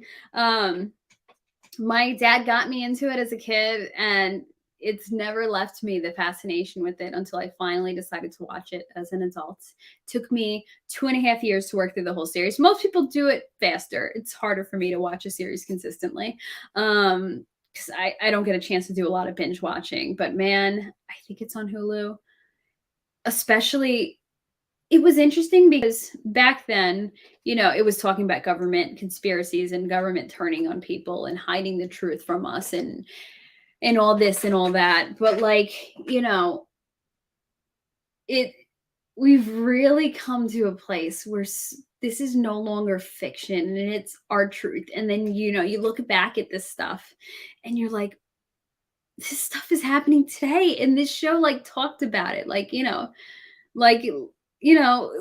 it warning us? Were they giving us a warning? And just so many excellent topics they hit on. They talk about AI and aliens and pandemics. I think there was or epidemics, everything, and in space and when you get into the more recent seasons, honestly, okay, it would be a spoiler if you were to go ahead and watch seasons 10 and 11. But let's say, you used to watch it in the day and you want to do a rewatch. If you're open to it, I would go ahead and watch seasons 10 and 11 first before you get into the rest of the series. And the reason why is because 10 and 11, I think, are the most relevant seasons to what's happening today more than any other season. Like to an insane level. And I've showed you guys some clips. So I would go through, watch season 10 and 11 first, if you're okay with spoilers, or if you're already, familiar with what happens in X-Files, and then go back and watch it from the start. And make sure you look up where the movies come into play and watch the movies in their proper place. Another movie I love, X-Files Fight the Future. Gosh, everything is such gorgeous cinematography and really great acting. Network TV sometimes can be a little cheesy sometimes. And in that time period, yeah, it could be too, but they were really, it was like they were making a movie back then. They were ahead of their time in that. Extraterrestrials. I like that. That is awesome. Torin, late and you have to rewatch, but just hang out with us now until the end. I don't know how much longer we're going. No idea. We'll see how long my computer takes us before it decharges. I was getting a little too annoyed about my lighting and then just forgot the charger. Excellent. You guys with the puns tonight. Excellent. Excellent. The last part of your with Hexie was truly magnificent. And apparently the last 15 minutes is your best comedy yet, but you admitted you dumped your dog coin at $9. We tell you why with blockchain facts. Interesting. Blockchain facts are always really, really great because you know what? I am not an expert in blockchain. I make my investments and I try to figure things out, but certain things I don't always wrap my head around and I need help. So when people are spitting blockchain facts, I am always interested to go see. And when you say Dogecoin, I don't think you mean Doge. You mean Pulse Doge? Post Doge? I still got my Post Doge. Pulse Doge. Okay, but I'm willing to go see the facts you're spitting about it, but I'm still holding. Interested to see where it goes because you know what? It's free. Might as well hold it. So Twilight Zone, old black and white with Rod Sterling, not newer. Can you believe I haven't really watched it? I've seen an episode here and there, but the only Twilight Zone thing I've really watched in its entirety was the movie from the late 80s, the early 90s. Another show I want to kind of explore is The Outer Limits in the 90s because I remember my mom bought me these school notebooks in the 90s that were The Outer Limits, and it would like glow and it had all these cool like etchings kind of on the page, and it always intrigued me, like, oh, what is The Outer Limits about? It seems kind of X-Files-y, but I never watched it, because especially back in that day with no DVR and being a kid and not being able to stay up late. But like now I want to go back and see it. I want to see Sliders again. Some cool talk of alternate dimensions, parallel worlds. Gosh, there's a lot of great things from the 90s that I want to explore. I started rewatching V 2009 last year. I didn't make it through my rewatch. I have to watch that again. That is another recommendation I got. V 2009, because you will see in the first few episodes that mirroring some stuff that's happening today, which is interesting. Probably why they pulled it from streaming, but it is worth the purchase. I'm sure you can get it on eBay, on Blu-ray or DVD for inexpensive, or you can buy the actual the digital seasons, but I would buy a physical copy because we see how they're going back and editing Stranger Things, right? So they have a potential to go back and edit anything. Oh, I'm getting the low battery warning, but I'm just gonna keep rolling with it. Yeah, thank you again, Far Out Aliens. That was awesome. And thank you guys for tolerating my excitement, my fangirling for Far Out Aliens and their kindness to me. So let's see.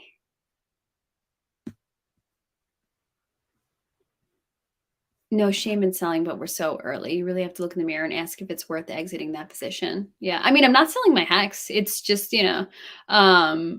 sometimes when you run into some issues, sometimes you got to skim off the top. And I wish I'd gotten into Hedron during one of those, dips if I had the dry powder so that I could skim a little off the top every now and then. I mean, and that's just like, I understand where that could be a problem in your investments, but as in these times we live in, when you work for yourself, like I do, sometimes you need that help. But I don't know, one pulse, man. I want to figure, I really need to get on the test net and learn some stuff because I know there are ways to generate income through, what is it? Different pools and different things. I need to learn that, so I can bring a little income in. But no, we need to get away from the whole shaming people for selling, as long as you're not a whale really dumping on people's heads, it's your money, your investment, and whether it's wise or whether it's not wise, you should be able to do what you want with your money. I'm gonna grab a charger soon because I don't want to end this. I want to keep going with you guys.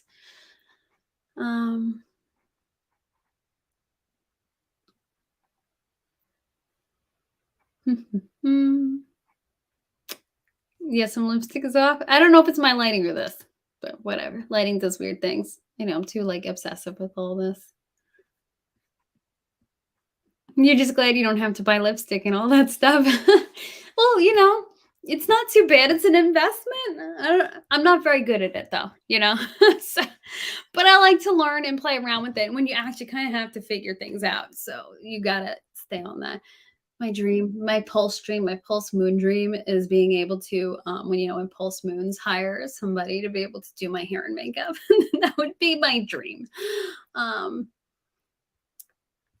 Just nail clippers and shavers. Okay, so you're low maintenance. There you go. So I'm guessing then you are likely a guy, right? And not just a girl who doesn't like that type of stuff. I am ridiculous in the best way. Let me tell you, that was one of the highest compliments you can give me. I like weirdness because like why be normal? And not in the way that like, oh, I'm a manic pixie dream girl and I want to be different. No, no, no, not in that way. You know, just like in being yourself. We're all kind of ridiculous in one way or another. So I just like to be ridiculous and I appreciate when you guys appreciate that. You got to bounce. Thank you so much for being here. A female with more propriety and professionalism in my wheelhouse might be saving me from a lynch mob. And we need to get together and collaborate soon. That is something I want to do with you. Get on some streams together. I hop on your channel and vice versa. Thank you for being here tonight. It was nice seeing you. I wasn't sure if you were going to be too busy to jump in, whether because you were always streaming, whether you were going to be able to come into the chat. So thank you for being here. Feds think we're worse than slaves and now fear some of us. And that is why they want to destroy us. That's why they're constantly poisoning us at every turn, you know? And that's not, again, that's not like a conspiracy. Why is our water toxic? Why is it, you know, why are they constantly trying to push you to drink tap water when tap water is known to be pretty toxic? You know, why do they want you to drink eat processed foods and all this stuff? Why don't they want you to grow your own food? Because they fear us. They want us to be slaves. They want to keep us in line. They don't want our brains to be healthy and thinking, and they want to destroy us because, you know, we're just like the annoying ants. Like when you got ants in your house, that is exactly, you know, how they view us. You did catch a live. It's been a while. Thank you, 369. Thank you for being here. I am going to have to grab a charger in a moment. I'm like, what am I wearing? Okay, my shorts are not shown on screen, but they're nice shorts. And I got my Guns N' Roses shirt to be. Oh, and before you guys are all like, oh, Guns N' Roses, name me 3 Guns N' Roses songs. It was a gift, this shirt. So I can probably only name you 2 of their songs. So let me grab my charger. I will be right back.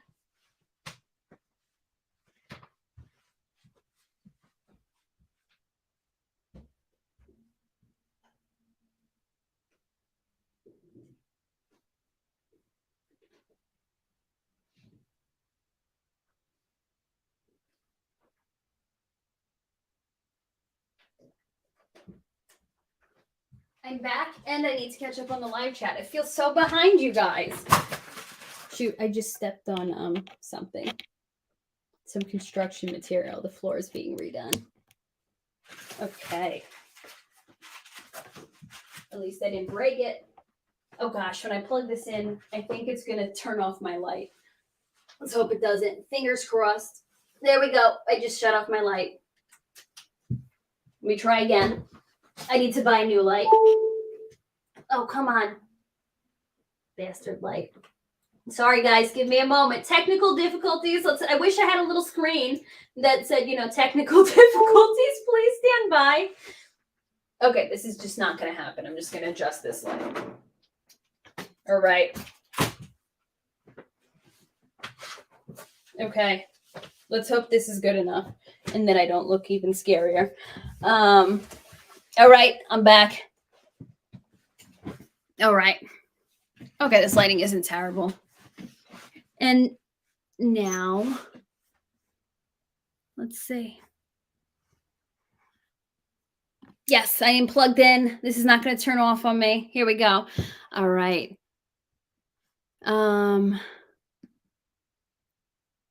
This crowd is some of your favorite people. I'm telling you, we do have such a great mix in the chat. I love chatting with you guys. Oh, and I still have 17 people watching live. So you guys didn't all run away when I went to go grab my charger. So I'm going to catch up real quick. Much love and respect to the high strangers. Thank you. And the extraterrestrials. So Rod Sterling was a genius. You know what? I really do have to watch The Twilight Zone because, you know, what's amazing is that they, you know, it's not completely dated. You know, you can still put on a Twilight Zone marathon and people will still watch it. Not just because, oh, it's all cutesy and nostalgic, because it's still really great and still made so well. Catch up on this. Oh, wow. Oh my gosh, that is so generous of you. Thank you for wow, for doing that again. And 5555 club. So thank you. I am part of that club and I hope you all are part of that 5555 staking club. Sorry, I have to count the fives as I'm saying it. Um just got back from a 5-hour hike through the woods looking for an aqueduct made of brick from the 1850s. Found it. It was pretty bizarre. And you know what? These aqueducts, I really think that it comes into the whole Tartaria type thing, like was the aqueducts really made in the 50s, or are we led to believe that it's made in the 50s, but it's actually more ancient, built by, an advanced civilization that was wiped out through a former reset. And I've actually reached out to, and I haven't heard back. So I reached out to an Australian Tartarian channel and I haven't heard back. So I'm going to reach out to another one because we really need somebody to talk to us about Tartaria. And it's way too big a topic for me to be able to tackle. I need somebody else to be able to tackle it for me and just give us like a basics, like Tartaria 101. Let's see.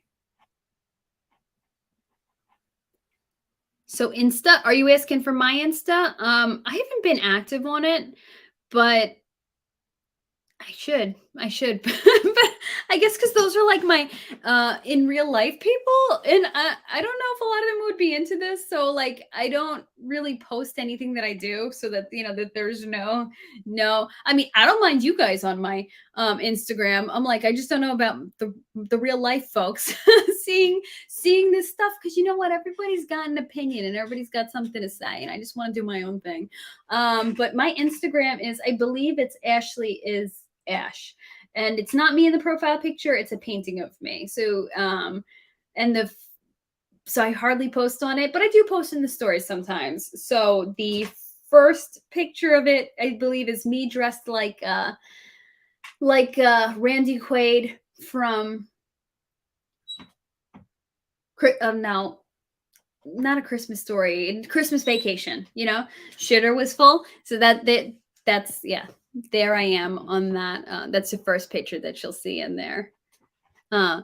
You'll sell no shame. Yeah, thank you for backing me up. Yeah, thanks guys for backing me up on the no shame for selling. Because gosh, have you seen the way people get on Twitter about selling? You're like, what? This is there to change your life, and to if you never sell, it's never going to change your life. But then okay, you do it in the right way. You take the top off your steaks when your steaks end, and sell. I feel like that's more accepted, but you got to do what you got to do. But oh, thank you, 369. Thank you. Oh, I was about to say, is that a fist bump? I was gonna virtual fist bump you. That's really kind of you. Thank you guys so much. Wow, you guys are so nice to me tonight. You guys are nice to me always, but you're really like kicking off the beginning of my my YouTube tipping stuff happening. So really, I'm really excited. I'm really thrilled. Thank you. So you don't have Insta now. Twitter wants your number. I think it's just for login purposes. So I don't know if it's bad or good to give your number away.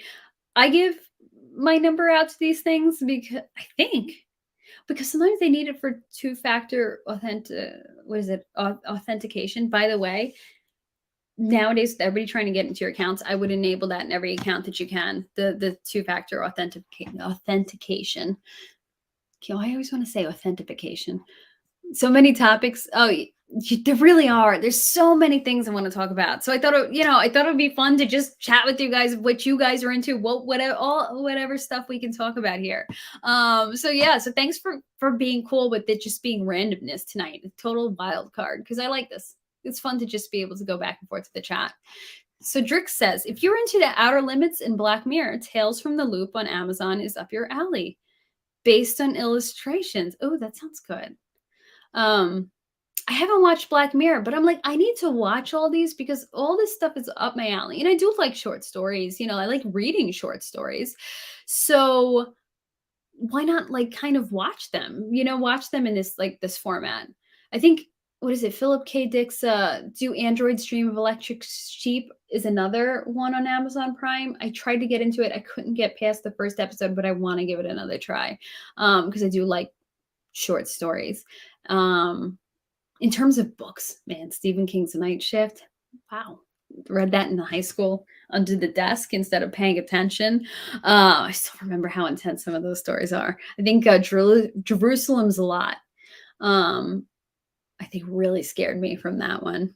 Really kind of made me afraid of our basement. So let's see.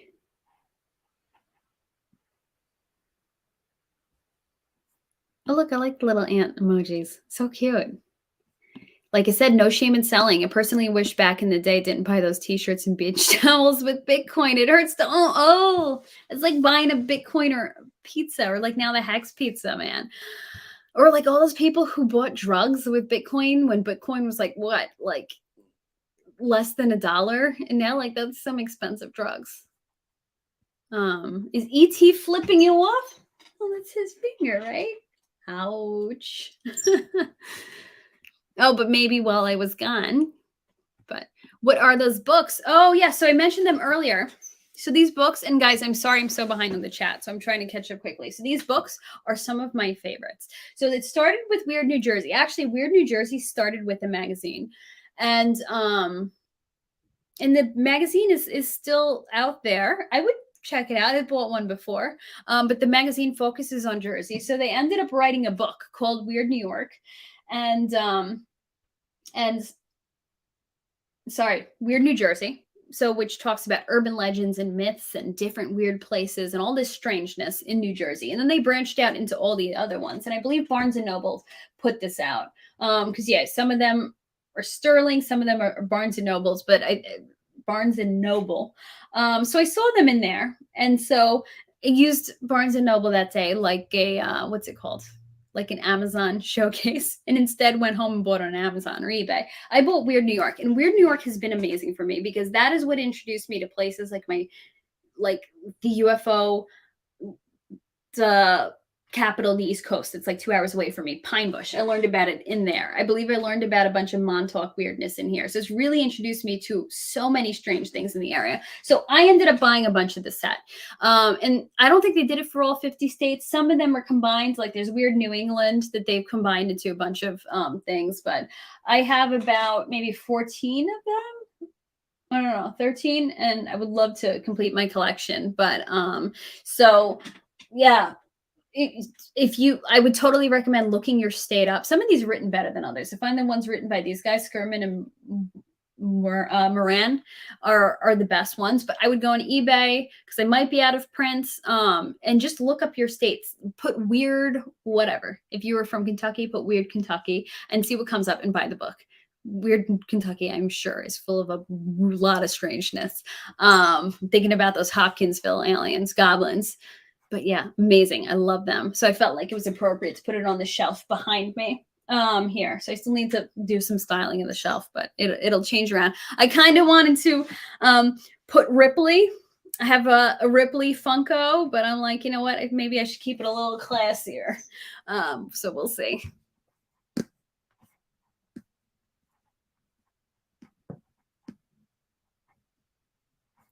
Reach out to Jason Brashears. His channel's Archaeatrics. Tread lightly. It's a rabbit hole. Oh, it certainly is. Thank you for giving me another lead because, yeah, unfortunately, I guess they have a lot of followers, so they don't, and you can only communicate with them through Instagram, and they probably goes right into their request, and they don't see the Instagram message. But oh, thank you so much. So 11:11, was it 11:11? Oh, so that was okay. So I'm only 5 minutes behind the chat. Thank you, Mr. Okel 246. That's really kind of you. Oh, I'm so excited. Thank you, guys. You're really making my night. Even if it wasn't for the money, you guys be making my night. And you know, I always enjoy these Saturday night with you guys. And this is just a really fun bonus. I really do appreciate every dollar and every like and every subscription and every just number of people in the chat. So thank you so much, guys.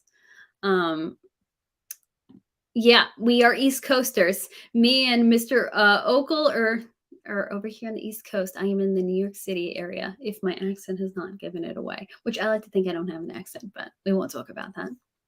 There, just came out. Yeah, the chat is charged tonight. Man, it's so much to keep up with. I love it. I love chatting with the chat. Yeah, and shout out to the West Coast. I've never been there, but there are some things I would like to see there, though. Oof, some of those cities are having some issues. And shout out to the East, my homeland, East Coaster. Riddick.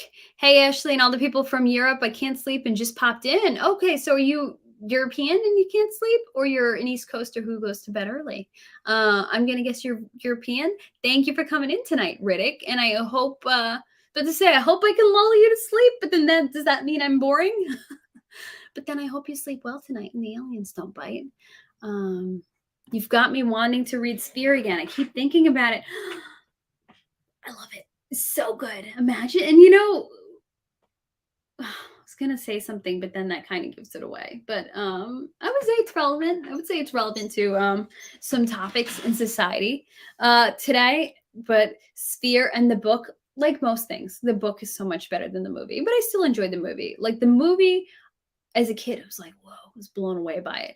And I guess it was good enough that I remembered watching it from childhood, and then I checked it out from the library. Speaking of childhood, I checked it out from the library. I went to high school, and because I also worked in that high school when I was as an adult. So I checked it out from the high school library a few years ago, and I read it. I'm like, man, wow, so much better than the movie. Then I rewatched the movie. The movie's still good.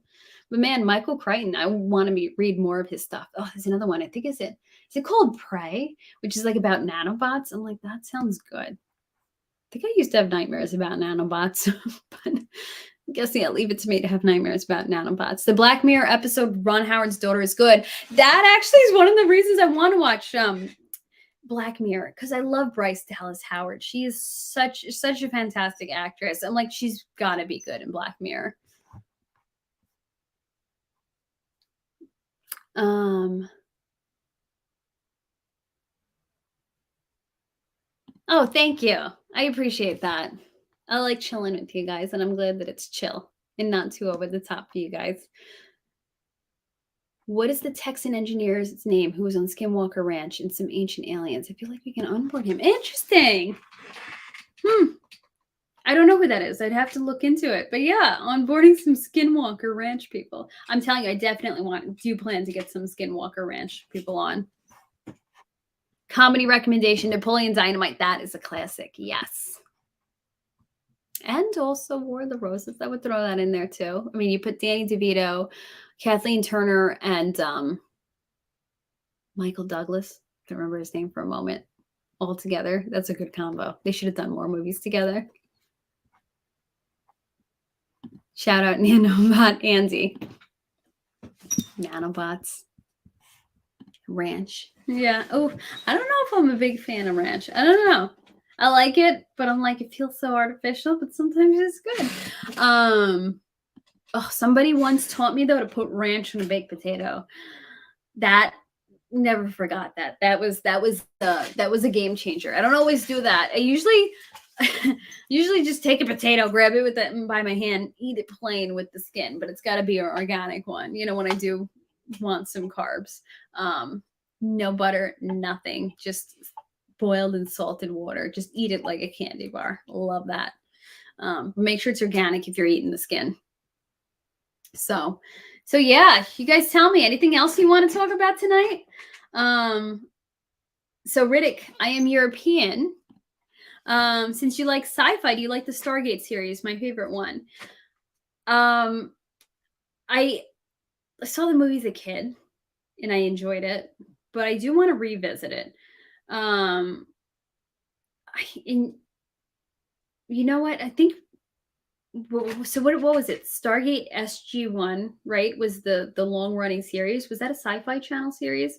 And then what did they do? Then Stargate Atlantis and then Stargate Origins. There's so much to Stargate, kind of like Star Trek, right? Where it just keeps branching off constantly. Where I'm like, you know what? There's something to this. I have to explore it. And especially where it ties into that thing where people believe that, those people, I forget the name of the people now. in Egypt that maybe they were actually aliens and stuff. And I know that all ties together, but no, that is on actually, I have it like saved on one of my queues for one of the streaming services is something I have to watch. And especially this. It's a sci-fi channel show, I believe, right? And I don't know what channel it airs on in Europe, but in America, sci-fi did some interesting things. They truly did. Until lately, the past few years, they've taken a turn where they're really not so sci-fi anymore, except Resident Alien I want to watch because I think it's kind of a return to sci-fi. But sci-fi has really put out some really good stuff that I feel like doesn't get enough appreciation. And I've started revisiting Defiance. I was actually I've thought about putting a Defiance Hellbug behind me. But I started revisiting Defiance because sci-fi had hit a certain point around that time period in the early 2010s to right until kind of like 2014, where they were putting out some fantastic sci-fi, really great shows that really just grabbed me and grabbed a lot of people and did really well. But unfortunately,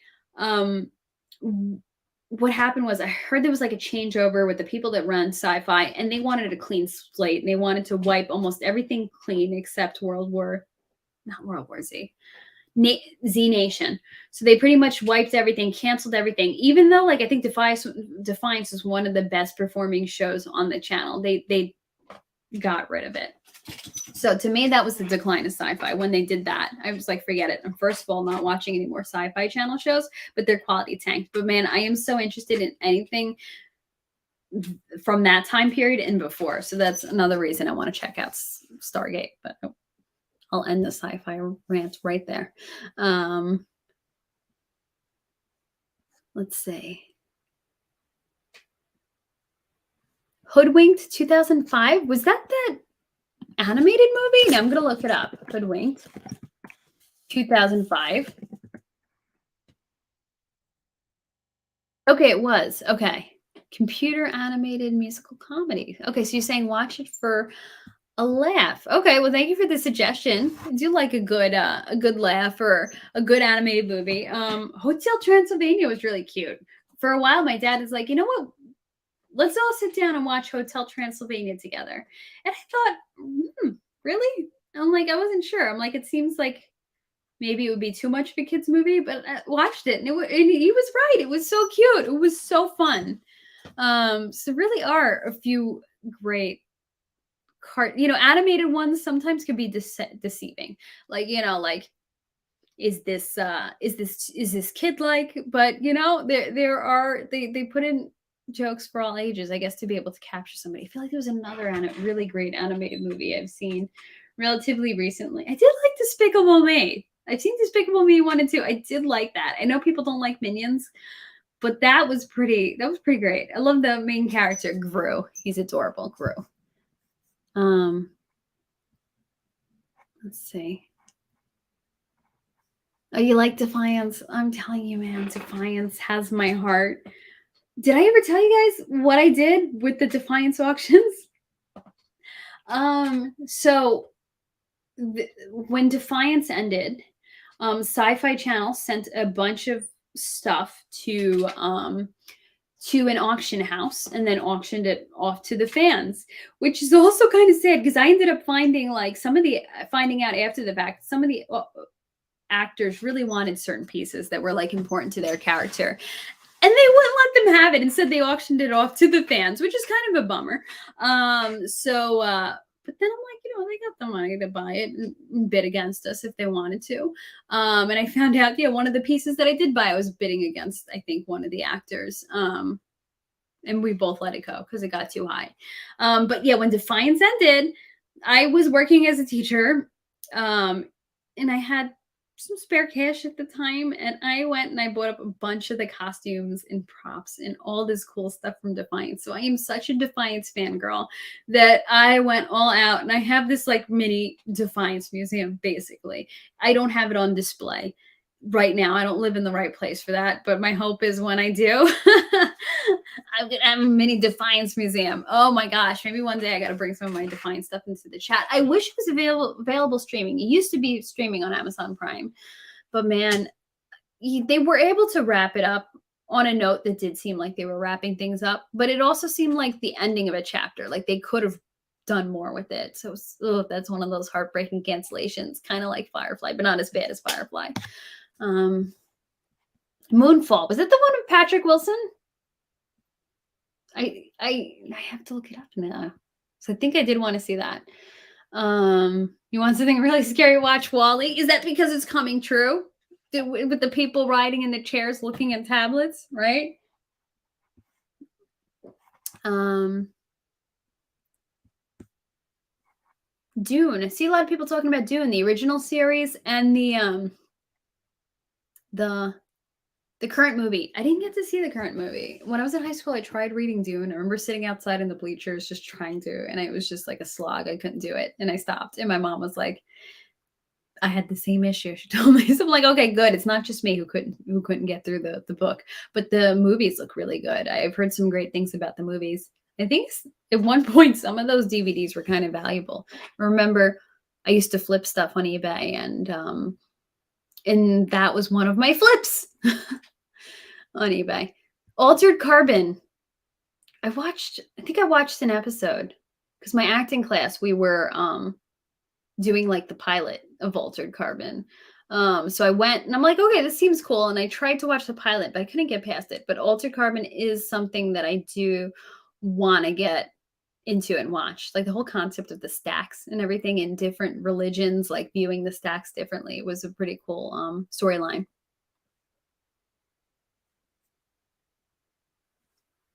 Sorry, just reading all this. This one, again, like the chat is hopping tonight. You love the Minions? I know somebody who absolutely hates them and is really upset when it comes across their feed. So always have to be careful not to post anything Minion related. But they remind you of your coworkers. You know what? That's what the Rockefellers want, right? What if the movie's mocking us? Because they're like, you all are Minions, right?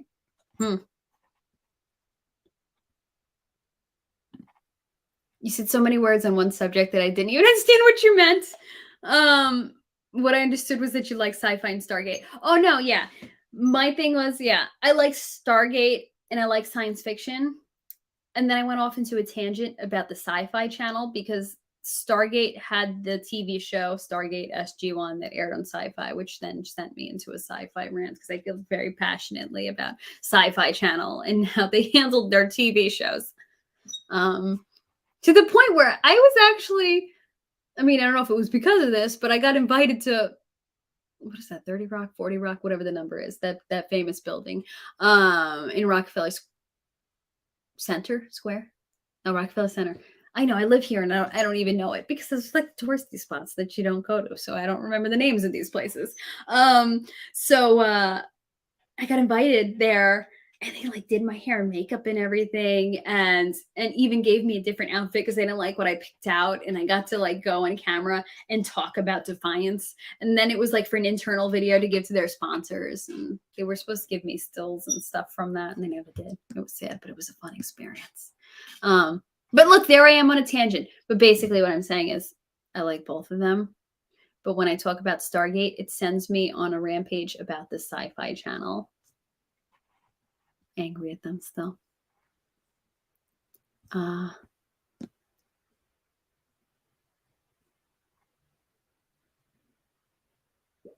Okay.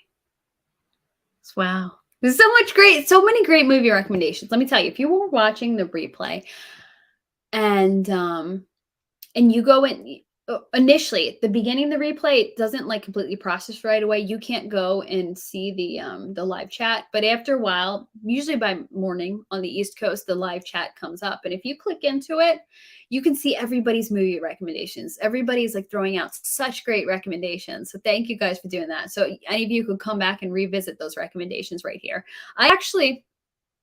I think I've mentioned it, and I've mentioned it multiple times, but I still haven't done it because it is so freaking hard. But I wanted to make a website, an Ashley Ash website where you can go and find any type of resource on it.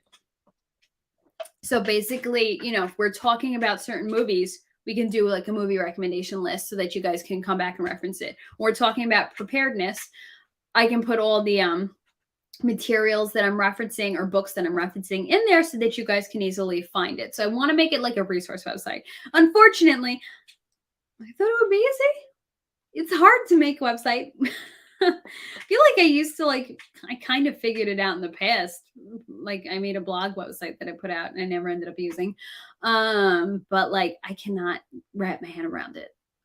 So eventually when I figure out how to do that, I'm going to put all the resources in one place so that we could all find it and share things there with each other. Instead of having to go into the live chat, after the fact and find it.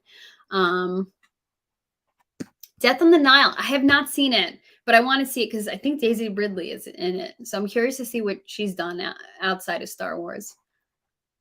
I've never seen the first Avatar.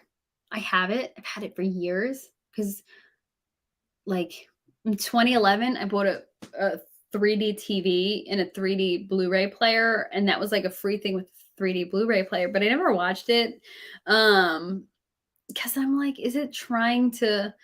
Because I got the vibe that it was really preachy, but I could be wrong because Sigourney Weaver was like all like really preachy in her interviews about it. So I'm like,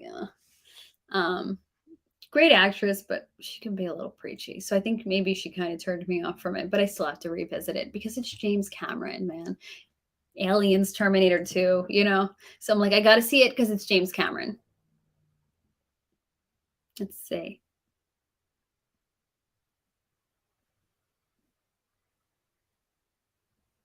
Will I show off my Defiance stuff? I had too many favorite characters from this show. So you were that big a Defiance fan? Yes, because I have no one else to show this off to because nobody else is into it. Oh my gosh.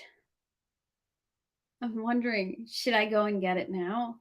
Because I have a really amazing object right now. One of my best Defiance pieces. But I don't know if everybody else is going to be bored. But I'll have to leave this stuff off here. Ashleypedia. Depends on the topic, man. You want a good TV encyclopedia? I have a friend whose name is also Ashley, and she is the encyclopedic knowledge of like fandom stuff, man. Like whenever I have a question, I just like text her and ask her. I'm like, can you please tell me what this is from? So anyone able to help me build one? Yeah. Thank you for suggesting that. So if anybody wants to give me advice on building a website and DM me, email me, whatever, and give me a tip or whatever, point me in some good resources, I would so appreciate it because like I like to think of myself as tech savvy, but the website is just like the builder website is not doing what I wanted to. And it's getting frustrating. And it's like I'm paying for the hosting and everything. And I'm like, but I still don't have it out there because I'm like, it's not working well for me. So yeah, if anyone can help me out, have any advice or tips, don't worry, I'm not asking you to build it for me, but if you could point me in the right direction, I would love that.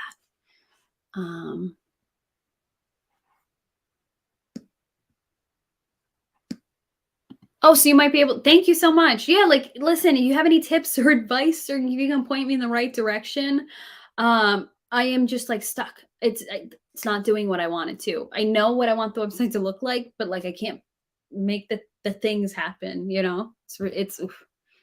it's yeah. So thank you so much. Appreciate that. There's one movie we are all 100% guaranteed to watch, The Highest of Stakes. Yes, I am looking forward to that. I don't know if I would watch any other documentary on something crypto related, but this I want to see. And you know what? Yeah, he's a controversial figure. He could be a little much for me at times, but I still want to see this. I want to see how The Highest of Stakes is representing Richard Hart. And I know it's not just him, and I want to see the other people's stories. And yeah, let's see a little bit about how Richard Hart lives. I just want it to come out sooner. Come on. When's Pulse? When's Highest of Stakes? Defiance seemed like it was gatekept or something. Not nearly enough hyper interest. I felt like a small crowd watching. You know what? I sometimes wonder if okay. So I sometimes wonder, the thing with Defiance is if it was too ahead of its time. Because for anyone that hasn't watched Defiance was made to tie into a video game. What do they call it? Like one of those massive open world video games. I don't know if it was an RPG, but it was meant to tie in together. So the things that were happening on Defiance were also happening in the game. So like, let's say there was there was hellbug season happening in Defiance. These creatures that would like come. Well, it's kind of, yeah. I'm like, how much into Divine should I get? But Defiance is but let me give you a background of Defiance for anybody that might be interested in watching. Maybe TB Bishop, you'd be into this. So okay, so oh, it's the first you've heard of this. Okay. And the thing is, MMORPG, I can't remember if it's an RPG or some other open world game, but I'm leaning toward MMORPG. So the show was set in Earth, where, let's say, maybe around 2013, a bunch of alien arc ships. And when we say arc ships, we mean like Noah's Ark. They come to Earth because their solar system was dying, and they sent out these ships so that they can kind of restart on Earth a bunch of alien races from the solar system and be able to survive, be able to thrive. So this is how the show starts out. But, so this is not a spoiler. I'm sure this is in any trailer. But what the problem was is they didn't realize the Earth was inhabited. So when they got to the Earth, they couldn't terraform and do everything they needed to do because the Earth is inhabited by humans. So they ended up sending some people out of hypersleep and living on the Earth kind of alongside humans, and kind of it was like going all right. But this is how the show sets it up. When you jump into the show, it's already jumped into the future after years of this happening. Because what happens is there was a sabotage of the arcs that were out in space waiting while everybody was living together in peace. And the arcs fell to Earth, and the terraformers on the arcs started functioning as the arcs fell to Earth and completely terraformed Earth to look like this alien world. So you have this alien looking world where this ecological disaster happened, and you have aliens and you have humans living side by side. And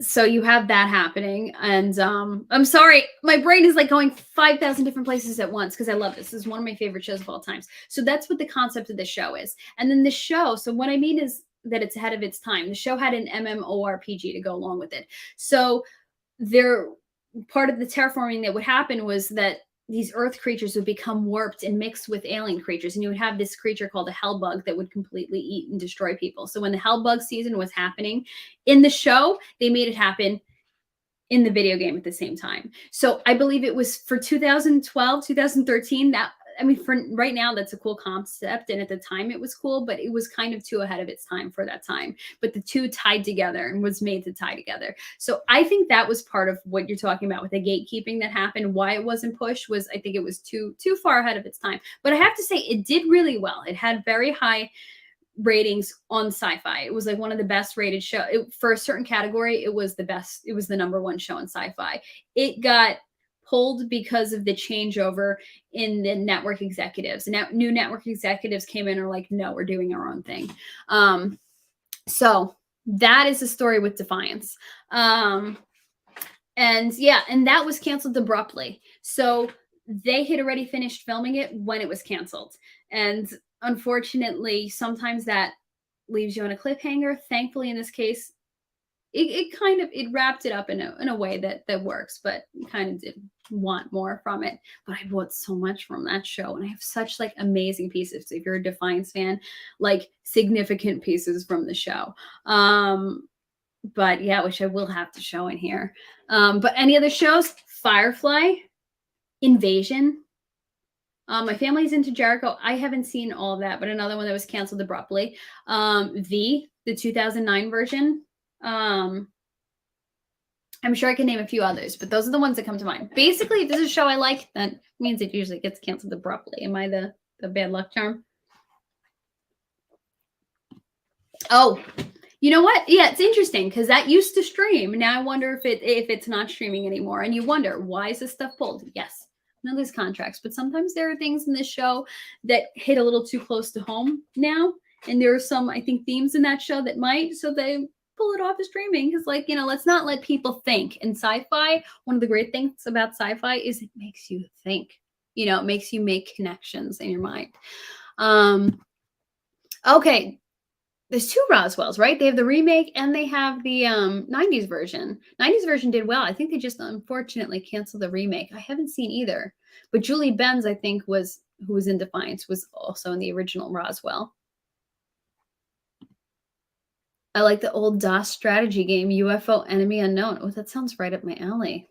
Though I think I'm a little too young for DOS games, but sounds like it would have been fun. Okay, so you mean the new Roswell. It's too bad. I think they canceled it. Yeah, and they canceled the 100 too.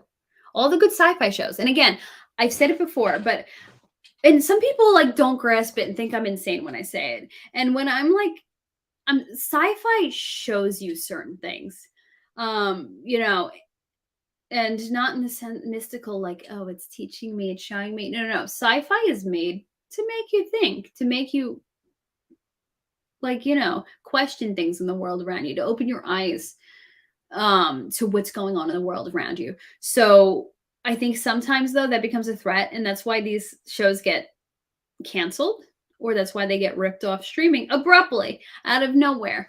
Revolution, that was also now that I think about it, I'm like, wait, is there a reason they pulled that off? Because Revolution, worldwide catastrophe, I guess you would call it, where there's no electricity in the entire world. And there's another theme in there, but that might be a spoiler. But, and everybody talks about that being an issue today, and you can't find that streaming. That was also canceled. The Man Who Fell to Earth is a modern timeline take. I've been meaning to watch that. So thank you for bringing that up. The 100 has a few kickers and good twists. Not really what I expected, but great. I remember my grandfather, I think, used to watch that or watched a few seasons of that. I still have to check that out. Everybody says the 100. So one of these days it's going to happen. Invasion. Yes. Oh my gosh. I'm telling you, man. That is like one of the most like jarring hangers. Like you left it there. Like I remember when Invasion got canceled. And it's based like around Invasion of the Body Snatchers, but it's a completely different take on it. But when Invasion got canceled, like people hired a plane to go around the network offices that said like "See the light, save Invasion," because I think "See the light" was like part of the slogan for the show. But man, Invasion, that isn't one of those things. You got to go on eBay and you got to find the used box set for it. But I would recommend that. But you're going to want to throw a chair through your TV though when you see the cliffhanger. Firefly. Yeah. Ugh. At least they got that reunion movie, because Firefly is one of those mistakes where the network messed up. And that's why, because you can make or break a TV show. It could be the best show in the world, but if you are advertising it incorrectly or you're not advertising it, then you can destroy a TV show. So this was one of the things where Firefly was advertised differently than what it actually was. I don't know why Fox did that. And then when they aired the show, they aired it out of order, and then they started putting big gaps in between what they were airing. So it was doomed from the start. But of course, it found its audience after the fact because it's so freaking good, and they got a reunion movie. But there is that I might be messing up the numbers, but you'll get the gist of it. There is that meme that goes around that says Firefly, 14 episodes or 14 hours of bliss, a lifetime of withdrawal. And that is so accurate. I actually, if anybody's a Firefly fan, I was thinking about, but I thought it was a little too much. I have a little Fruity Odie Girls little sculpture set, and I was going to put it behind me, the Fruity Odie Girls from Serenity, but I decided that would have been over the top. Oh, thank you. That's so nice of you guys. And I hope I can meet you guys someday, one way or another. Now I have Blondie playing in my head. Through a convention. Maybe one of these days I'll make it to the conventions. I won't be at PulseCon, but I hope I can meet you guys someday, Let's have a High Strangeness Con. No, is that reaching? But and those of you who are going to PulseCon, I hope you all have an amazing time. And maybe, you know what? Think about renting a car and going out to the black mailbox or going out to the Area 51 area. Yeah, don't storm it. But why not take a little road trip and check it out? But man, when I read about what it's like to drive to Area 51, just be careful with the gas, making sure you have enough gas, because it sounds like they're far and few between with the gas stations. Maybe some of you guys who live in deserty places might be used to it. But for me, who's from the New York City suburbs, where there's a gas station on every corner, that is... this is a terrifying prospect. Yeah. Revolution had Giancarlo Esposito. I had a chance to meet him at a convention, Walker Stalker Nashville, I think it was. And I was so thrilled. Like, people were excited to meet him because of Breaking Bad, but I was like, Revolution. So he was a pretty cool guy. Giancarlo Esposito. Is he Italian? Sounds like such an Italian name. Yeah, exactly. And you know what? That was Sci-Fi Channel's slogan. So this Sci-Fi Channel in America, that was their slogan, Sci-Fi, Imagine Greater. Oh, I love that era of sci-fi. Revolution. Oh, don't read that if you don't want to be spoiled. But yes, yeah. And I mean, that was such a plot twist, man. Oh, yeah. Well, you didn't know what caused the blackout, and eventually they tell you, and it was like, whew. But but if you saw it, it goes even deeper than that, than what that was. And then oof, I can't even look for Revolution. Do I still have the Blu-ray set? Now I'm wondering. Because sometimes I had some really cool Blu-ray sets, and then I went through a period of time where I started selling my stuff because I needed the cash, and I regret some of those really cool Blu-ray sets I sold. So now I'm wondering, do I still have that? Oh gosh, am I so behind? No, where am I? It's hard sometimes in the chat to find where you're at. Oh, okay, there we go. I meant to watch that. They canceled that, right? All the good sci-fi gets canceled, but I've heard good things, and it's cool. The aesthetic of that was really cool, and the story behind it.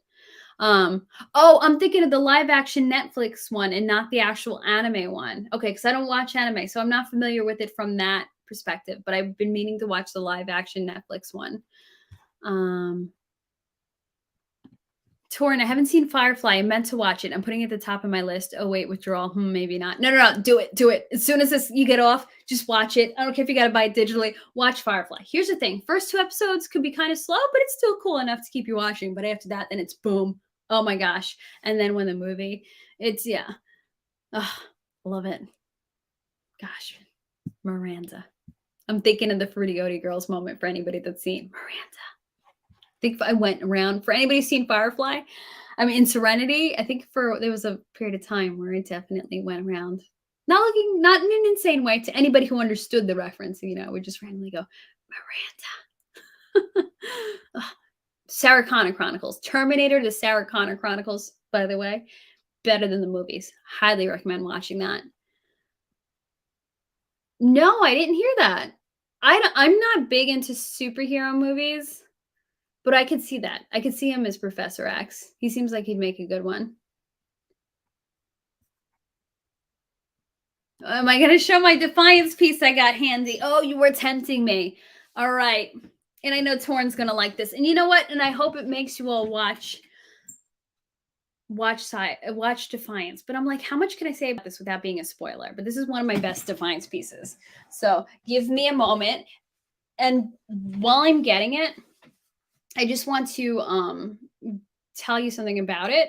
So if any of you are familiar with conlang, it's like where you make up fake languages for sci-fi or for, movies or whatever. In some movies, they kind of just are saying blah, blah, blah, blah, blah, blah, and just making stuff up. But there are a lot of times where real language is made up, because also, if you're not speaking a real language, even if it's a fake language, when you have to do ADR, and fix your dialogue in post, if you don't remember what you exactly said, if you were making it up as you go along a fake language, you're going to have problems in ADR. But David J. Peterson actually created real languages that have like real rules of grammar, and you could really speak it. And he made the languages for Game of Thrones, and he made the languages for Defiance, and I believe there were languages in the 100 that he made. So this is actually based on the languages that he made. So what I'm going to grab actually has a real alien language from Defiance that if I handed it to him, he could actually read. So let me go grab it. And you can, ET flips you off. And you know what? I'll grab my hell bug too. Why not? Oh, sorry guys, this is a new setup for me. I'm trying not to knock over my lights and stuff. I'll get used to it eventually.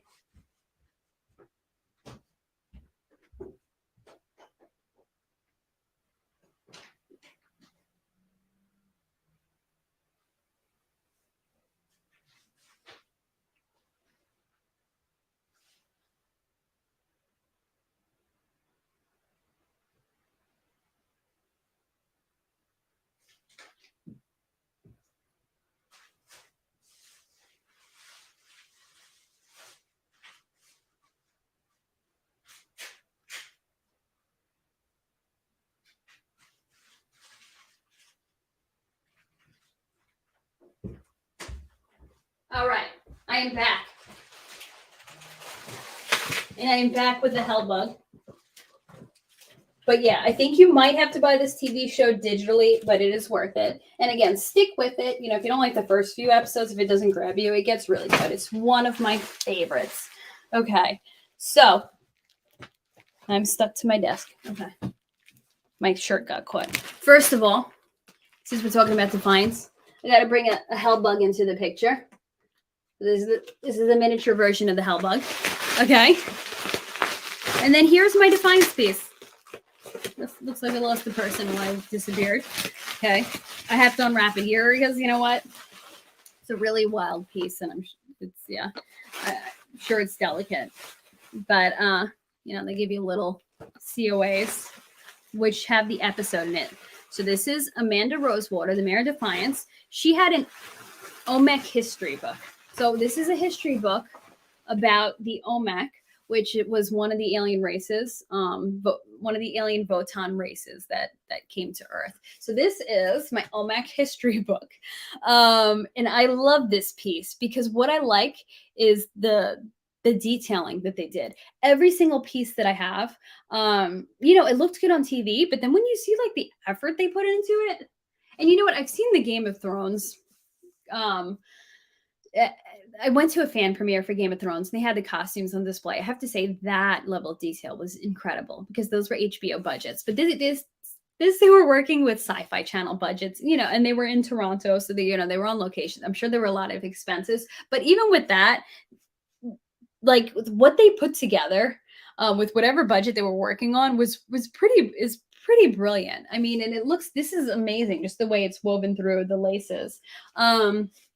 And so when you open it, well, sorry, I'm having trouble. I'm trying not to like break this. This is Alien Languages. This is about the Olmec. So there are a bunch of different alien races that came out of the solar system in Defiance. And this was one of the races, I guess, their history book. I believe this looks like Castithani, I forget the, and they were speaking about this ancient people in their solar system called the Olmec that were very violent. So when they needed to reference the Olmec, they came to this history book. This was like the Mayor of Defiance. This was her history book. So it was one of the pieces that went really expensive during auction. So I did not buy this. But then I guess whoever did get their hands on it, ended up wanting to get rid of it for whatever reason. And I made them an offer and I managed to, I just noticed something I never noticed before in this book. So I made them an offer and I was able to get this amazing piece at a really great price. And it was one of my favorite pieces. And like I said, it's one of my favorite TV shows. I have some stuff stored away because I'm not able to display it at the moment. But one of these days, maybe we should just have a Defiance stream where I just pull out and talk about all the different costumes and gear and stuff. But look, I got my Hellbug, I got my Olmec history book, and actually in this closet, I have a reproduction of Amanda Rosewater's jacket from Defiance. Okay, but this is very interesting to me. So that I hadn't noticed before. So they would have to be, the actors would have to be taught these alien languages. There's actually a great book about it called the just about conlang in general. It's called The Art of Language Invention by David J. Peterson. And when he signed it for me, I had him like write in like these alien languages. So the cool thing is, okay, they were taught, you know, how to speak these and the pronunciations of it.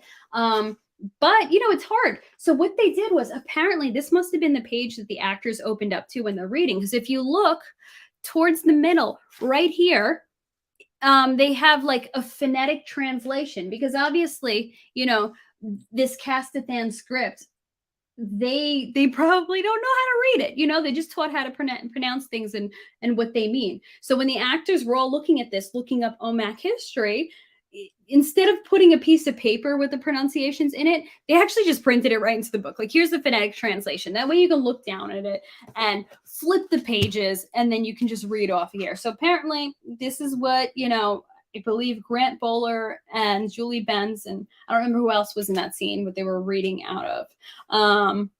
Maybe Tony Curran. So that, yeah. So that's my little piece of Defiance history. Oh, and actually, this looks like the skin of some sort of creature from that solar system. But I'm sorry, I could go on and on and on about that. So I will stop. But I have basically a mini Defiance museum. Yes, and that I guess it become a bit of a running joke for me. So let me catch up on all this.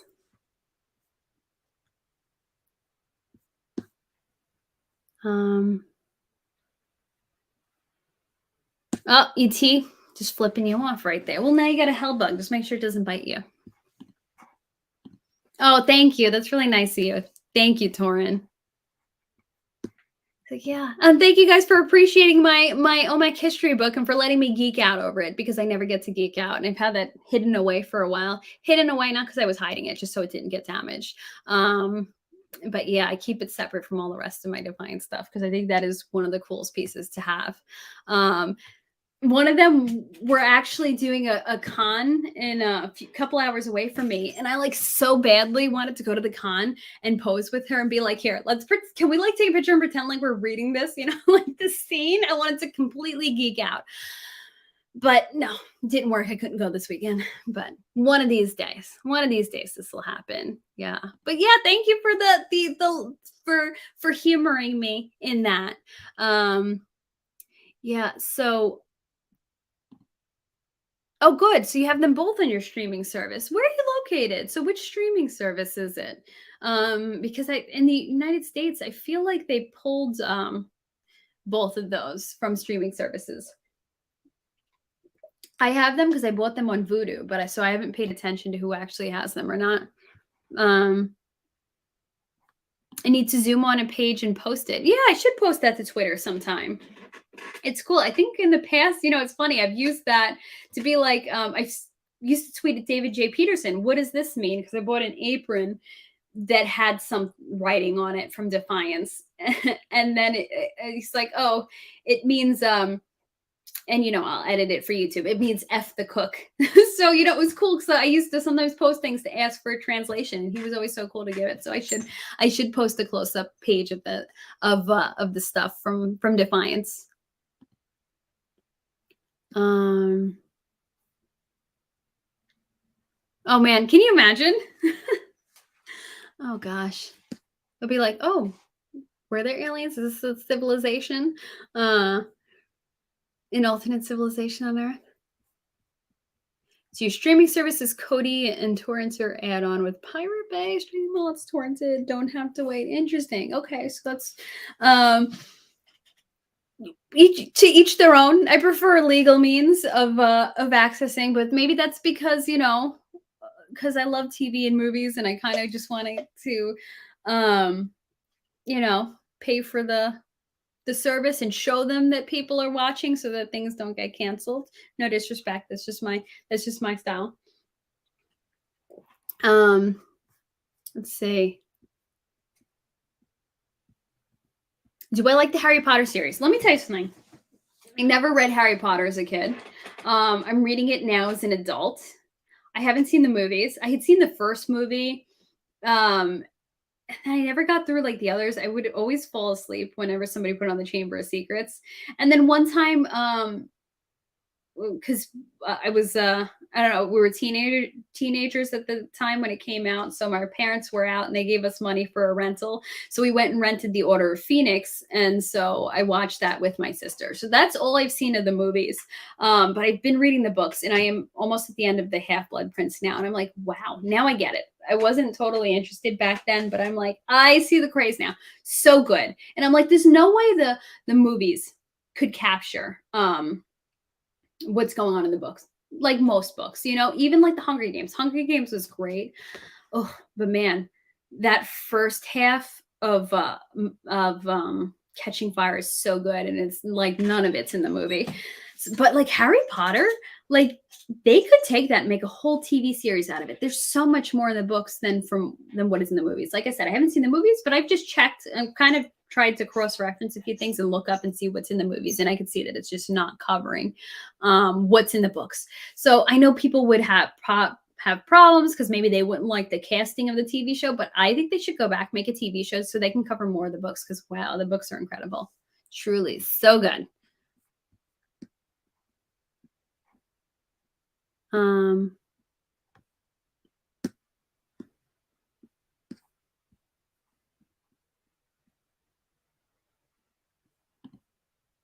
Interesting.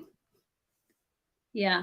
I mean, yeah, I know that there are ways to get around, torrenting and stuff with the law. I guess I just also like if because like I said, so many things that I do watch do get canceled. So I'm like, let me let the streaming service know that I am into this and I am watching it so that they know that there's one more viewer. Um yeah, and I guess I just want to, you know, pay for the art of it. I don't know. That's just my thing. Um but no disrespect. I know a lot of people that do that. Yeah, no, can you believe it? I haven't seen the Harry Potter movies. Sorry, just catching up on these. So it's under the Freedom of Information Act. Interesting. Yeah, I've heard that the ISPs give warnings. You go to the movies earlier this summer, seeing every movie at the theater they had. You know what? I used to do that. I used to where I would see most of them. There were like periods of time where I would see like over 50, 60 movies a year. I would just constantly be going. And I miss that. Things aren't the same going out anymore. I just like can't motivate myself, and just people are intolerable. Um, and I don't think like I've changed and become an extrovert. No, I mean introvert. No, I think people are just intolerable, and I don't want to be around people like that. So I don't go out as much as I used to, but I do miss going to the movies, and because the movies is just like this communal experience. It's really special. Um, like when you hear people, I guess people cheer in like the Marvel movies. I don't see Marvel movies, but I remember um the Alamo Draft House was having a theme month called Tough Ladies Month. So they were showing like Aliens, and they were showing Terminator 2, and they were showing all these type of movies with, a strong female protagonist. And I remember, and even though I've seen it so many times, it's a cool moment when Ripley comes out in the power loader and says to the queen, get away from her, you bitch. But to watch it in like, this huge movie theater, because like the Alamo has huge like theaters. But when you watch it in that setting and then everybody's cheering when she says that word, like it's such a special communal experience. There really is something just magical about going to the theater. Same thing with like Prometheus. Like I saw Prometheus in IMAX. And I remember just being at the edge of my seat at the opening parts of it where they're showing the alien planet.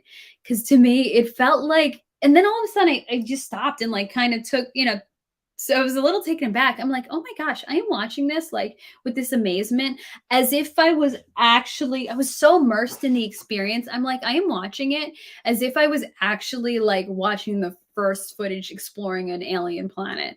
Like I was like, "Oh, wait, no, no, no, this is fiction." But it just like cuz that experience seeing it in IMAX felt so real and so special. So I do love that movie theater experience and I miss it. But yeah, things just I don't know, man. Things aren't the same. People aren't the same. People have changed, and not for the better. Oh, I have been to a drive-in before. Because if you go upstate, and upstate New York, there's a bunch of drive-ins. So Jurassic World in drive-in. Um, you know what? I think it's a cool experience to have, but to be honest, I prefer like being in a real movie theater.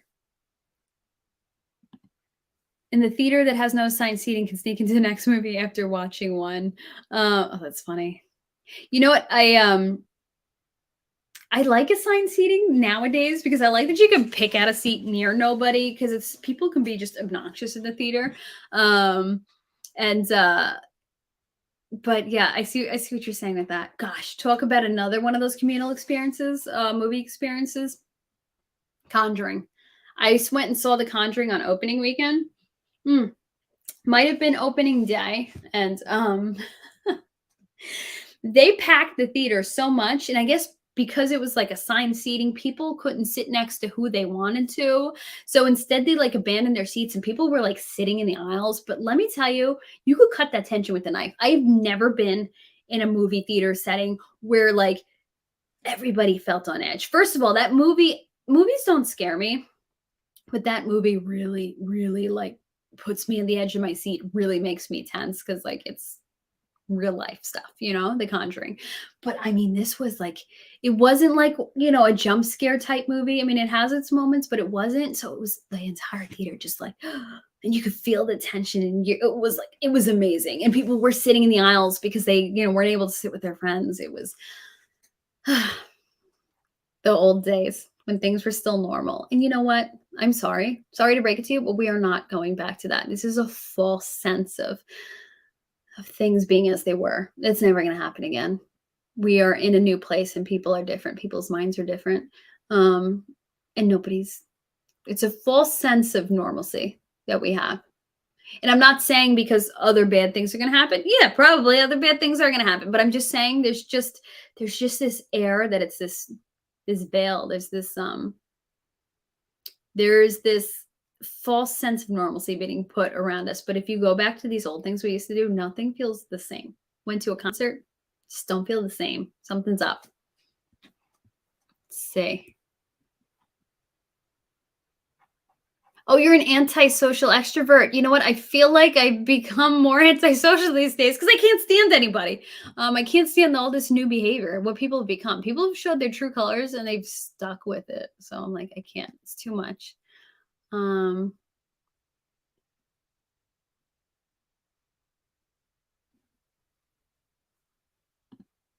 Yeah, full crowd enjoying, definitely. That's what it was like at the Conjuring, and that was a pretty big theater.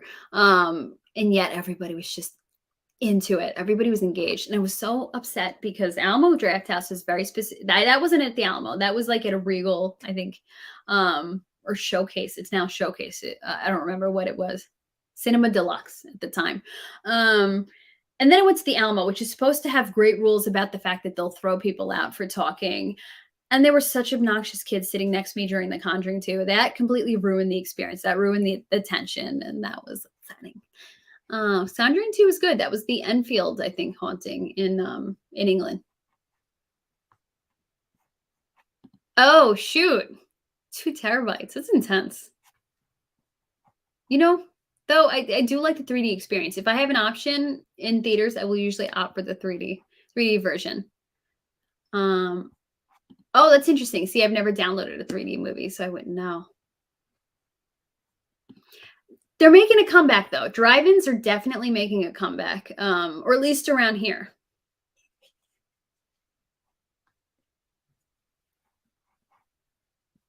Yeah, I guess it depends where you live, but around here, like when you go upstate, they are alive and well. It's pretty cool. Oh, yeah. I'm sure maybe that's why. That must be why. Yeah. COVID, people still wanted to go out and see movies, and I guess this was a good way to do that. Exactly. It really communal experiences are nice and have a certain vibe to it. Not now. Everybody's weird now, but at the time it was a good thing. And that is one of the things I miss about the pre-COVID times. That sense of community. You like horror when it's creative, not just slash and run. Yeah. And you know what? Because when you're trying to do jump scares, when you're trying to do slash and run, past the point, it's almost like you become immune to it. Some people are always going to jump, but like me, that stuff doesn't scare me. And I'm not saying I'm so brave, but and I'm so great. But I just mean, it just doesn't, I'm not like, it needs to be like something where you're like, whoa. Or, like that puts you at the edge of your seat, or things that could potentially happen in real life are the scariest things. Like I said, The Conjuring is based on a true story. So that is why it freaks me out so badly. Yeah. Oh yeah, I forgot I put him there. The alien doing the splits. So yeah, we've been going for 2.5 hours. I saw somebody say Happy New Day. Mr. Okel, I think, said Happy New Day. So yeah. So anything else you guys want to talk about before I go? I do have to pee. Sorry, is that too crude? But I do. Yeah, I do gotta pee. But I'm like, okay, should I pull out my But while we're here, if we're talking about Defiance, this is how much of a Defiance nerd I am. I've never been like a cosplayer, but I decided one year I wanted to cosplay. But unfortunately, this didn't come in time. But I was still happy to have it. So this was a recreation of Amanda Rosewater, the Mayor of Defiance. This was a recreation of her jacket. And I guess it was like, not custom, but almost custom. I don't know if it came in from Pakistan. And it ended up like coming like the last day of New York Comic Con, but I ended up wearing it around. Definitely real leather. Wearing it around and wearing it as a normal jacket. And at the time, I got a lot of compliments. I think I wore this to my first Garbage concert. But yeah, so that is how much of a Defiance nerd I am. And I've been trying to find the original jacket. Still, I cannot. But that is like what they call your grail of like props or wardrobe. This would be like one of the ones I really wanted. Though I did buy. So this is actually the storyline that happened was she was in a battle in the show. So this was the two sleeves look the same. This one got destroyed, and they had to, because it's like a different world that doesn't have access to materials. They had to patch it up and fix it. So this is like a patched up version. But I actually have the in-between version. I have the jacket that looks normal on this side from the show, but that is completely destroyed on this side. So that is, yeah. So there's some more of the nerd is showing. That it kind of shows, but yeah. But yeah, because you can like find custom jackets from like Pakistan and everything, or not custom, but based on like certain movie stuff, or movie jackets and everything. And you know what? It looks pretty good. It's not perfect now that I've seen the actual jacket up close on the internet, but I think close enough. It did a pretty good job. They did a pretty good job with it. So if you ever want a movie jacket, it's pretty reasonable what they do with that. Though speaking of cosplay, again, I'm not a cosplayer. I would love one of those jumpsuits from Alien. That would be fun. Because remember, I think I've talked about, would love to play Amanda Ripley in Alien Isolation. Yeah, so if they ever make it, because I think Kate Siegel has already said she wants to play Ripley. I'm like, put me in Amanda Ripley. They make an Alien Isolation movie. Black Phone. I keep hearing everybody talk about Black Phone, but I haven't looked into it.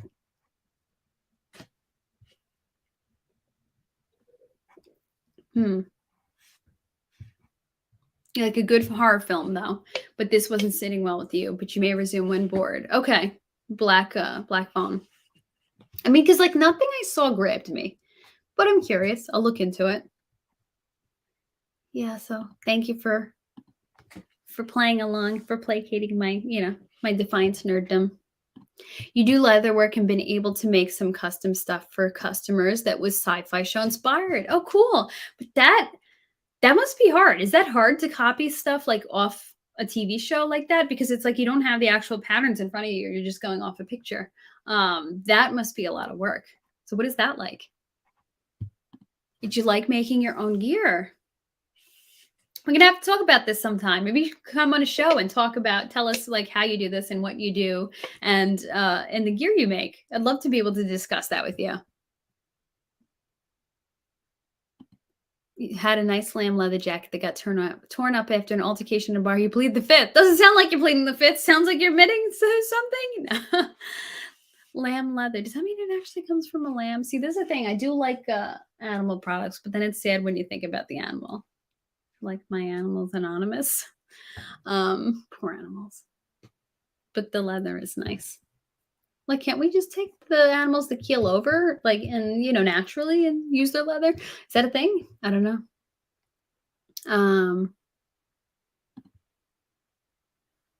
That the Defiance mare is fictional. I don't get it. Yeah, I mean, because she's from Defiance. I feel like there's a joke here I'm missing. Oh, you don't copy anything, you just get ideas. Gotcha. You know what, sci-fi, I have to say though, sci-fi inspired designs are really fascinating. I like it. It's because, when you're trying to make a sci-fi show, you're trying to represent that this isn't like regular, that this is something completely different. So I understand, I guess, in costuming that they want to really represent that. So they're making really unique things. So that must offer really great, unique inspiration. You know what? I have it, but I still haven't seen it. But like, it's Thaisa Farmiga, who was so great in American Horror Story. So I'm like, you know what? I I really should see that. Even though I wasn't completely into the Annabelles, the Nun should be good, especially if they're casting her and with that, and she is really great with horror. Have anything signed? No, I don't have anything signed from Defiance. You know what? I'm not super into like autographing and signings of stuff. Hold on. This is like not focusing. Um There we go. I'm not really into it. Like I've gone, after concerts and I've gotten something signed, but to me to get something signed, yeah, it's a fun piece of like memorabilia. It's fun to get a ticket signed at a really great show you've gone to, but it's more like an opportunity to be able to chat with the person. So that's more of how I look at signatures. So I've never like, um, so because I've never met any of them in person, like I don't go on the internet like buy autographs or anything. So does that make sense? But let's see. Had I gone to that convention and met that person from Defiance this weekend, like some people like to get their props signed. I would never do that. Absolutely not. To me, a prop is a piece of history and that you're kind of like messing that up. Or some people, if they buy a piece of wardrobe, they'll have like the inside signed, but like I am not into that. The only thing that I would have signed is like a chair back. Some people collect those chair backs that the actors sit on with their name on it and get that signed. Maybe I would do that. But, or like getting a script signed would be cool. But but yeah, for the most part, I don't really go for that. I like the conversation, the opportunity to interact. That's what's cooler for me. Oh, I like that. So you design those goods by free flow, taking cool special components and putting them together from inspiration. That's cool. Do you ever sell at cons? Like I feel like that type of stuff would do well at cons because people like, putting together certain looks or steampunk looks or just anything, kind of futuristic looking. I feel like that would go over well if you went to a local con. I hear everybody saying that. I need to watch the new Matrix. Actually, I've only ever seen the first one. I need to watch all of the movies. Ooh, Thoughts Child was talking about the Shemitah. I don't know how to say it. And I had heard about people, speaking about this, and I had a gist of the seventh year things happen, but I didn't realize how connected it was to things in history, and that big historical events usually do happen on a Shemitah year. So I am sure because even okay, so that happens the Shemitah year. Forgive me again if I'm mispronouncing that. That happens on Rosh Hashanah. That's the new year. So people believe that this fall things are going to go down. Things are really going to happen because that is when that starts. And it's interesting because if you look at the way everything's kind of been collapsing that year, it kind of has for months looked like things are going to happen in the fall. Everybody's been saying the fall. So apparently something's going to happen in the fall, and the fact that it lines up with the Shemitah year is wild. But the Chinese bank collapse. But here's the thing: when we start seeing all the videos and the protests about the Chinese bank collapse, China's very particular about what they let out to the public. So do you remember all those videos back in the early days of, I have to be careful because otherwise they're going to put like a little warning at the bottom of my video. In China, they kept showing all the people like violently like collapsing and shaking in the street. And then, it was supposed to be these things like, and look, they're soldering people's doors shut so that people can't leave, and the pets are getting sick with it too, and it's insane. They really presented it in a certain way, and they made it look like leaked videos out of China. And then we turned out that that illness didn't behave that way, that it was kind of like propaganda to freak the rest of the world out, right? Did you guys see that? So now I'm very suspicious with whatever comes out of China. I'm like, whatever comes out of China has to be controlled and intentional, and it might be presented as being leaked when it isn't actually. So I'm like, them showing what's happening in the banks, and I say them because again, it's all intentional, the leaks that come out. I am suspicious because they wouldn't want to show weakness like that. So I'm like, is there something else going on? Is this a distraction for something else? Are they going to attack us, in terms of cyber attack, and they're trying to distract us by letting us think it's a bank collapse? So, but yeah, I'm on the same page. Something's going to go down soon. Hey, Cookies and Crypto. Glad you can join us tonight. I like that, Cookies and Crypto. That's such a great name. Oh, that's a bummer. See, that's the thing with Disney. Like, I'm excited in one way. Okay, for the most part, I find it annoying that Disney took over 21st Century Fox or 20th Century Fox, now they call it whatever. That Disney took over. But then I'm like, okay, maybe they can breathe some new life into the Alien series. But then now I'm like concerned. I'm like, I don't know. What if they ruin it and make it um not so great? Like, because I've heard some things about that new Alien TV show coming out. So now I'm like, because I have to say, initially with what they did with Star Wars, I liked. I really liked it. I really liked what is it that The Force Awakens? I did. I understand people weren't seeing what they wanted to out of it, but I enjoyed it. And you know what? People did not like The Last Jedi. Um, but I loved it. I thought it was so great. I thought it was fantastic. But then it's like by the time what's it called? Rolled around. The last the Rise of Skywalker. I don't know, whatever. The rise, yeah, that last one, I was so disappointed. I was so bummed. Yeah, and I was like, I haven't watched it again. I didn't want to see it again. It was really a bummer. And I'm like, now I get why people what people are saying about Star Wars and Disney. Um, the site you put up for the Hex Foodie stream, I've been meaning to message you about that. So a message is coming your way. I'm sorry for the delay. So the site I put up for the Hex Foodie stream on knives has some of your leather work. Cool. No, I definitely am going to check that out. Thank you. I've been meaning to watch that stream. Toned down semi-western. I have to say, Mad Max style, especially Fury Road. That is a pretty interesting style. Oh, that's cool. I like that.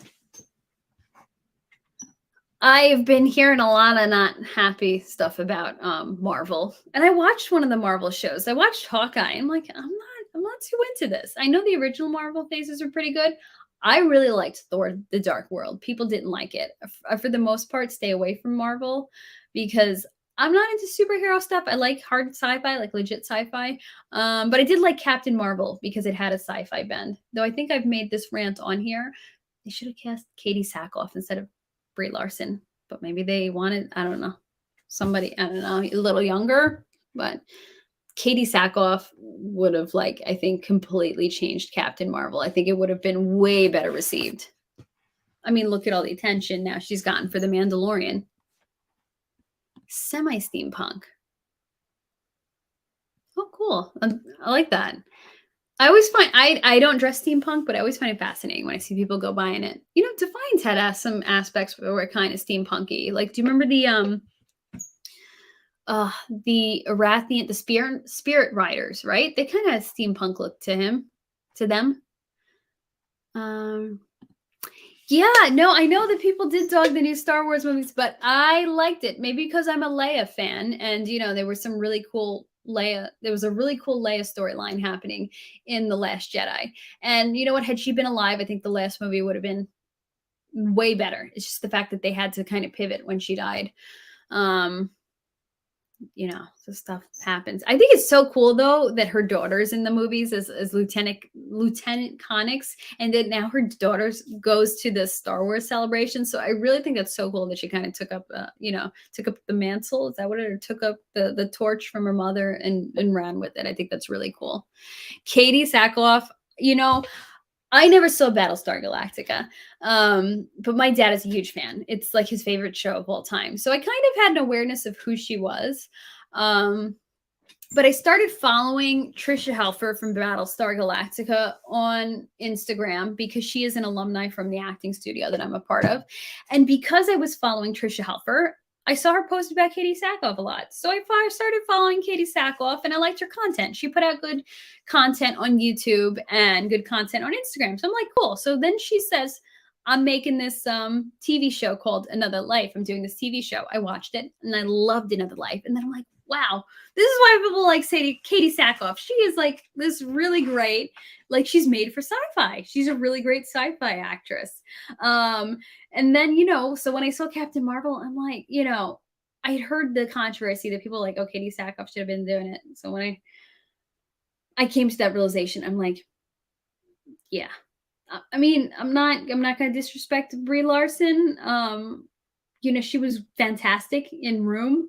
But like, yeah, she would have killed it, Katie, in this movie. But maybe, I don't know, is Marvel weird? Do they not want to put women of a certain age, not that old, she's in her late 30s, into or now she's over 40, but do they not want to put people into superhero roles like past a certain age? And they took Brie Larson because she was in her late 20s at the time. Because I'm like, I'm sorry, but just put the person who would have made the better superhero.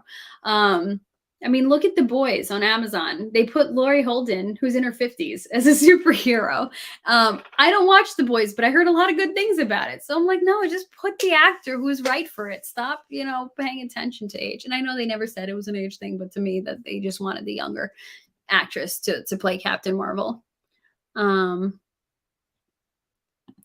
yeah, always enjoying all those pumps. And and when we are not pumping in hacks, or any type of crypto we might be invested in, I'm like, you know what? It's part of the ride. Dips are built into it. It's part of the process. You just got to ride them out. And I like it because I feel like it proves our toughness, because so many people couldn't handle it. But I'm like, you know what? We can stick it out. We can handle it. It makes us different.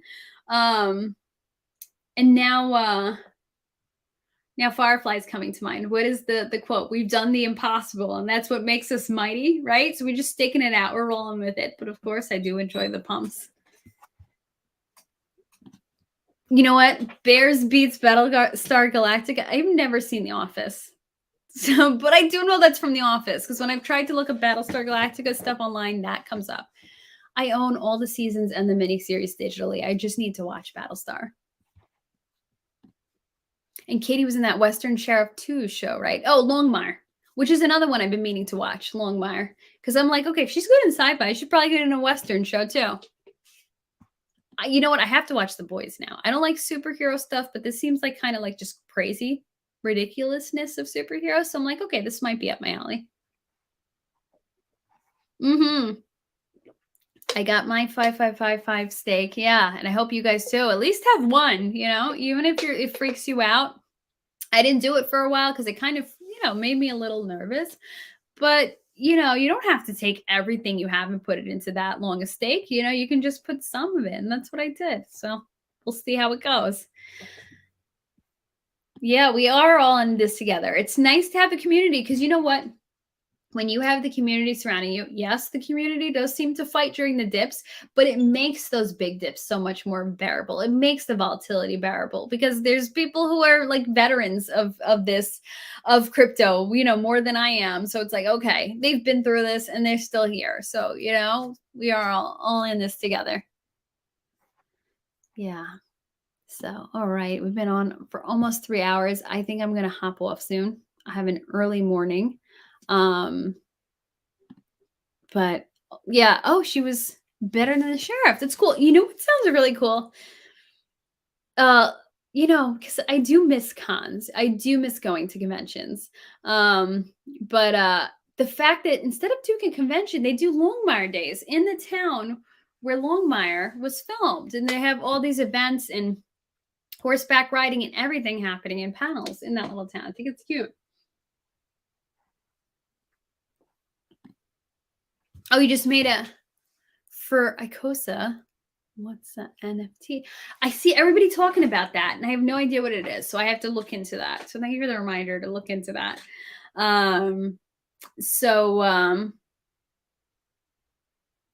Shoot, there was something else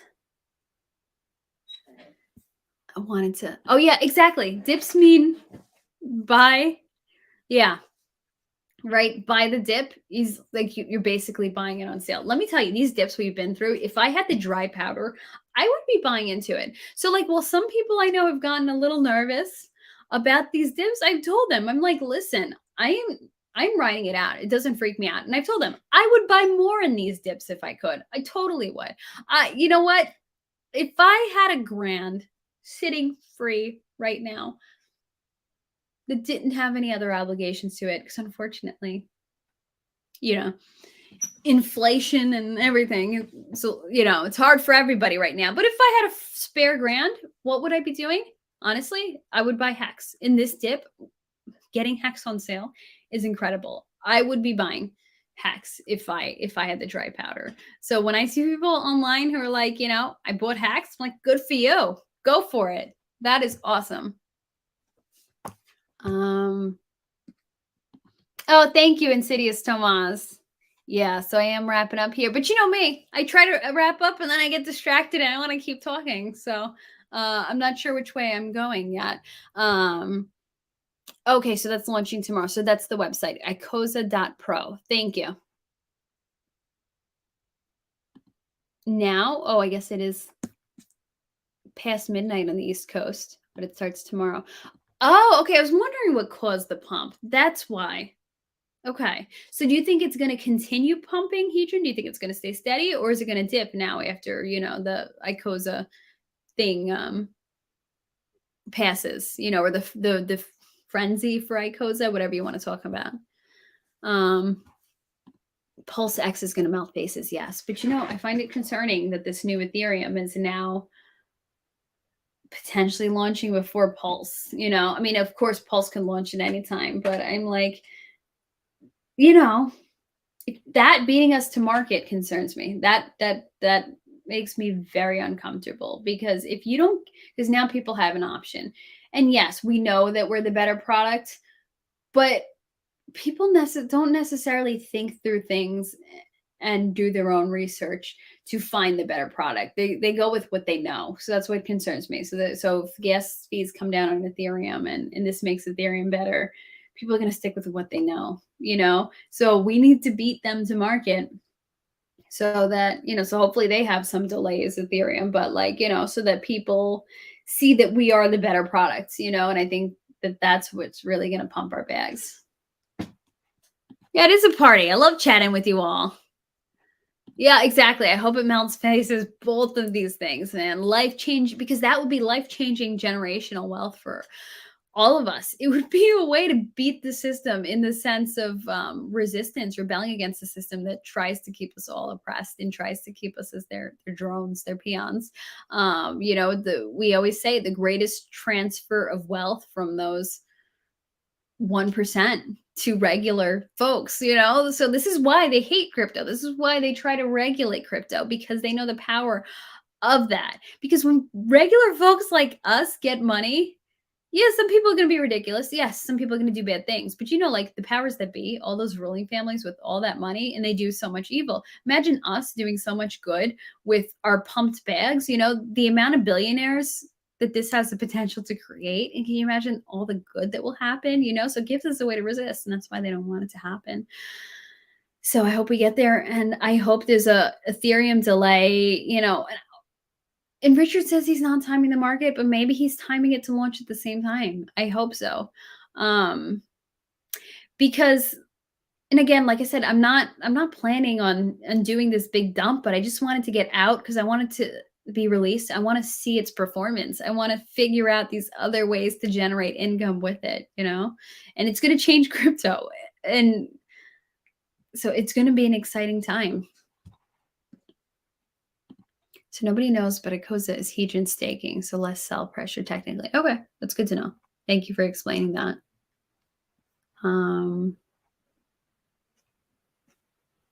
I think this is why RH has two teams working. If Ethereum 2.0 is really starting to make the shift, I think RH will launch the more ready of the two development team project. Interesting. Yeah, because him bringing on a second development team was very odd. It was an odd move because it's like, are they working on it all at the same time, or are they working together? Are they working on two competing things and whatever comes out better? Not competing, but you know what I mean? Or is one developing Pulse and the other's developing Pulse X? Like it's an odd move. Because it also seems like bringing on a second development team has the potential to now delay things further. But when you put it that way, that's interesting. Let's hope it works, whatever way it works, is the best way. Yeah. Right? We are the resistance. Sorry, it made me giggle because it made me think of Terminator. Really, when we say the best ways to resist are getting out of their matrix, getting out of their grid, getting out of their control. Because Money, you know how they say money is the root of all evil? Not necessarily. Yeah, the love of money, I would say, is the root of all evil. But money becomes a tool of control. So you need, but in order to break out of that system, you can either be a homesteader and completely go back to like bartering and all those other systems, or you can have enough money to be able to break out and break other people out. You know, it's weird. It's like you're trapped in their money system, yet you need money to break out of that cage. It's really weird, but that gives us the ability to be the resistance. But that's why, keep in mind, that's why there's so much pushback against it. So ETH 2.0 is years away. Oh, okay. So the upgrade isn't 2.0. Okay. So this is just, okay, different. Gotcha.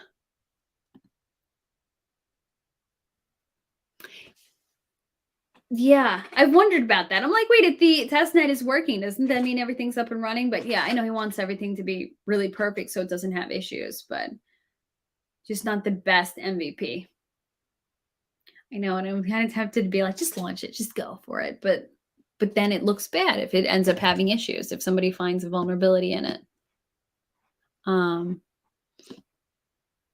yeah, I just look at it as a perk. You know, I don't know what to make of it, but I'm like, okay, it's a nice perk to have, definitely. But I just can't picture it like the copy is really doing well. I just don't see it. But hey, I'll take it.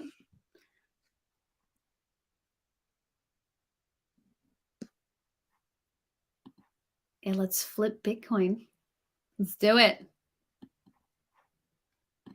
We talk about the dollar demise, but yet we price everything in dollars. I want an exchangeable hex product. It's, yeah, I know. I've thought about that. It's like we want to get away from it, yet we're still connected to it. What can you do unless you're actually transacting in hex? I'm like, imagine it becomes widespread enough where you can just buy a house with it. You know, just exchange that way, then you're like completely out of their system. But then I'm like, they would still know because I guess deeds and everything and taxes, which is ridiculous. Don't even get me started on taxes because it's like basically paying rent for the land you live on. So then you never actually truly own it. That's different. But yeah. The two teams are brilliant to me in so many ways because it's really a shift in organization of the devs, splitting them into two teams. Is anybody else in crypto doing that? I mean, because when you look at it that way, you're like, he really is a visionary. If he's the only guy doing this, and there has to be a reason for it, you know. And I'm not putting him up on some godlike pedestal, but I understand that he is very brilliant when it comes to crypto. So whatever he does, it's happening for a reason. And yeah, you know, like he doesn't need this money, but I think that's why sometimes with somebody who's driven by reputation and pride, he's gonna be putting out the best product possible because it reflects well on him. So maybe, you know, that helps us. Um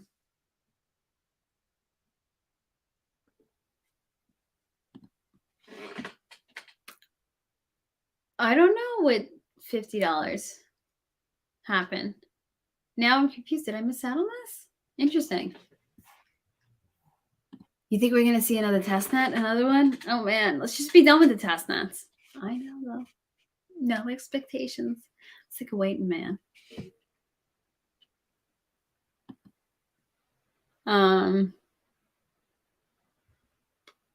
Yeah. Alrighty. Well, I'm gonna log off now. Turn in for my early day. Pack away this my OMEC history book nicely and put it to bed. It's got its own place. It doesn't have its own bed. Don't worry. I know I'm a little ridiculous, but not that ridiculous. I don't put it in a baby bassinet, though. Would you be surprised if I did? Thank you so much. Thanks for being here tonight. Yeah, so you guys have a great rest of your weekend. Have a good night. Sleep tight. Don't let the aliens bite. Thank you for being here. And thanks for just going with the flow that we just had a wild card night. So this was fun. It was really fun to do with you guys and to just geek out over sci-fi. And I am lining up guests soon. Hopefully we will finally have that UFO investigator. I also reached out to, I don't have the book in this room. Douglas Sirignano, if you want to look him up, he wrote a book about American conspiracies. He had said he'd come on the show, so I'm trying to get that lined up. So we hopefully will have a bunch of guests. I'm still trying to get somebody Tartarian in. So yeah, so I think we got a lot of fun stuff happening. And this week we will get started with the basics of prepping. So like I said, a lot of you guys know about it, but why not come and hang out and give some advice in the live chat if you're game for that. But we're going to just start with the 3Bs because I'm like, okay, already touched on kind of different prepping topics, but I'm like, I need to be more specific about it. I want to make it a weekly thing. So let's start with the 3Bs. You guys know what the 3Bs are, right? So yeah. And, I would check out 5 days before you come to that stream. I would check out that that TV show on Apple TV Plus, 5 Days in Memorial.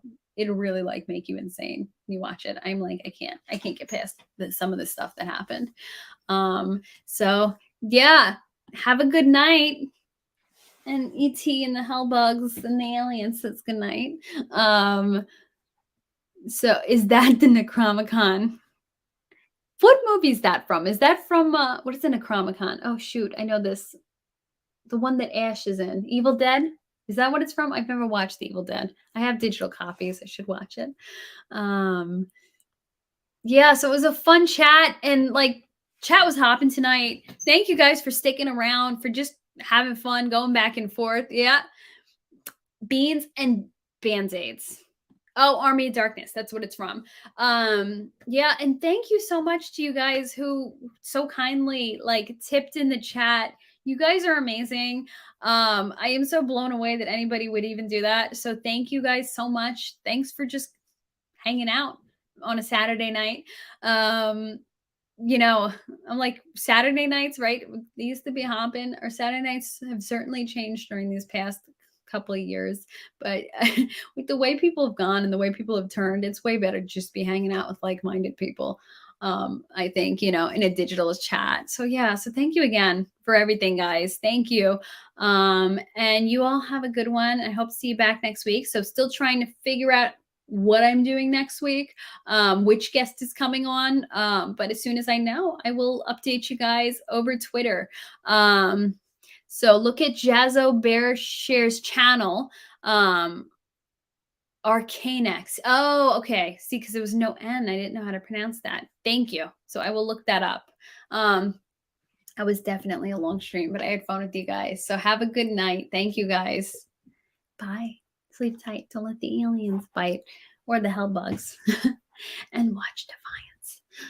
I'm going to go watch an episode of Defiance. Good night, guys. Bye.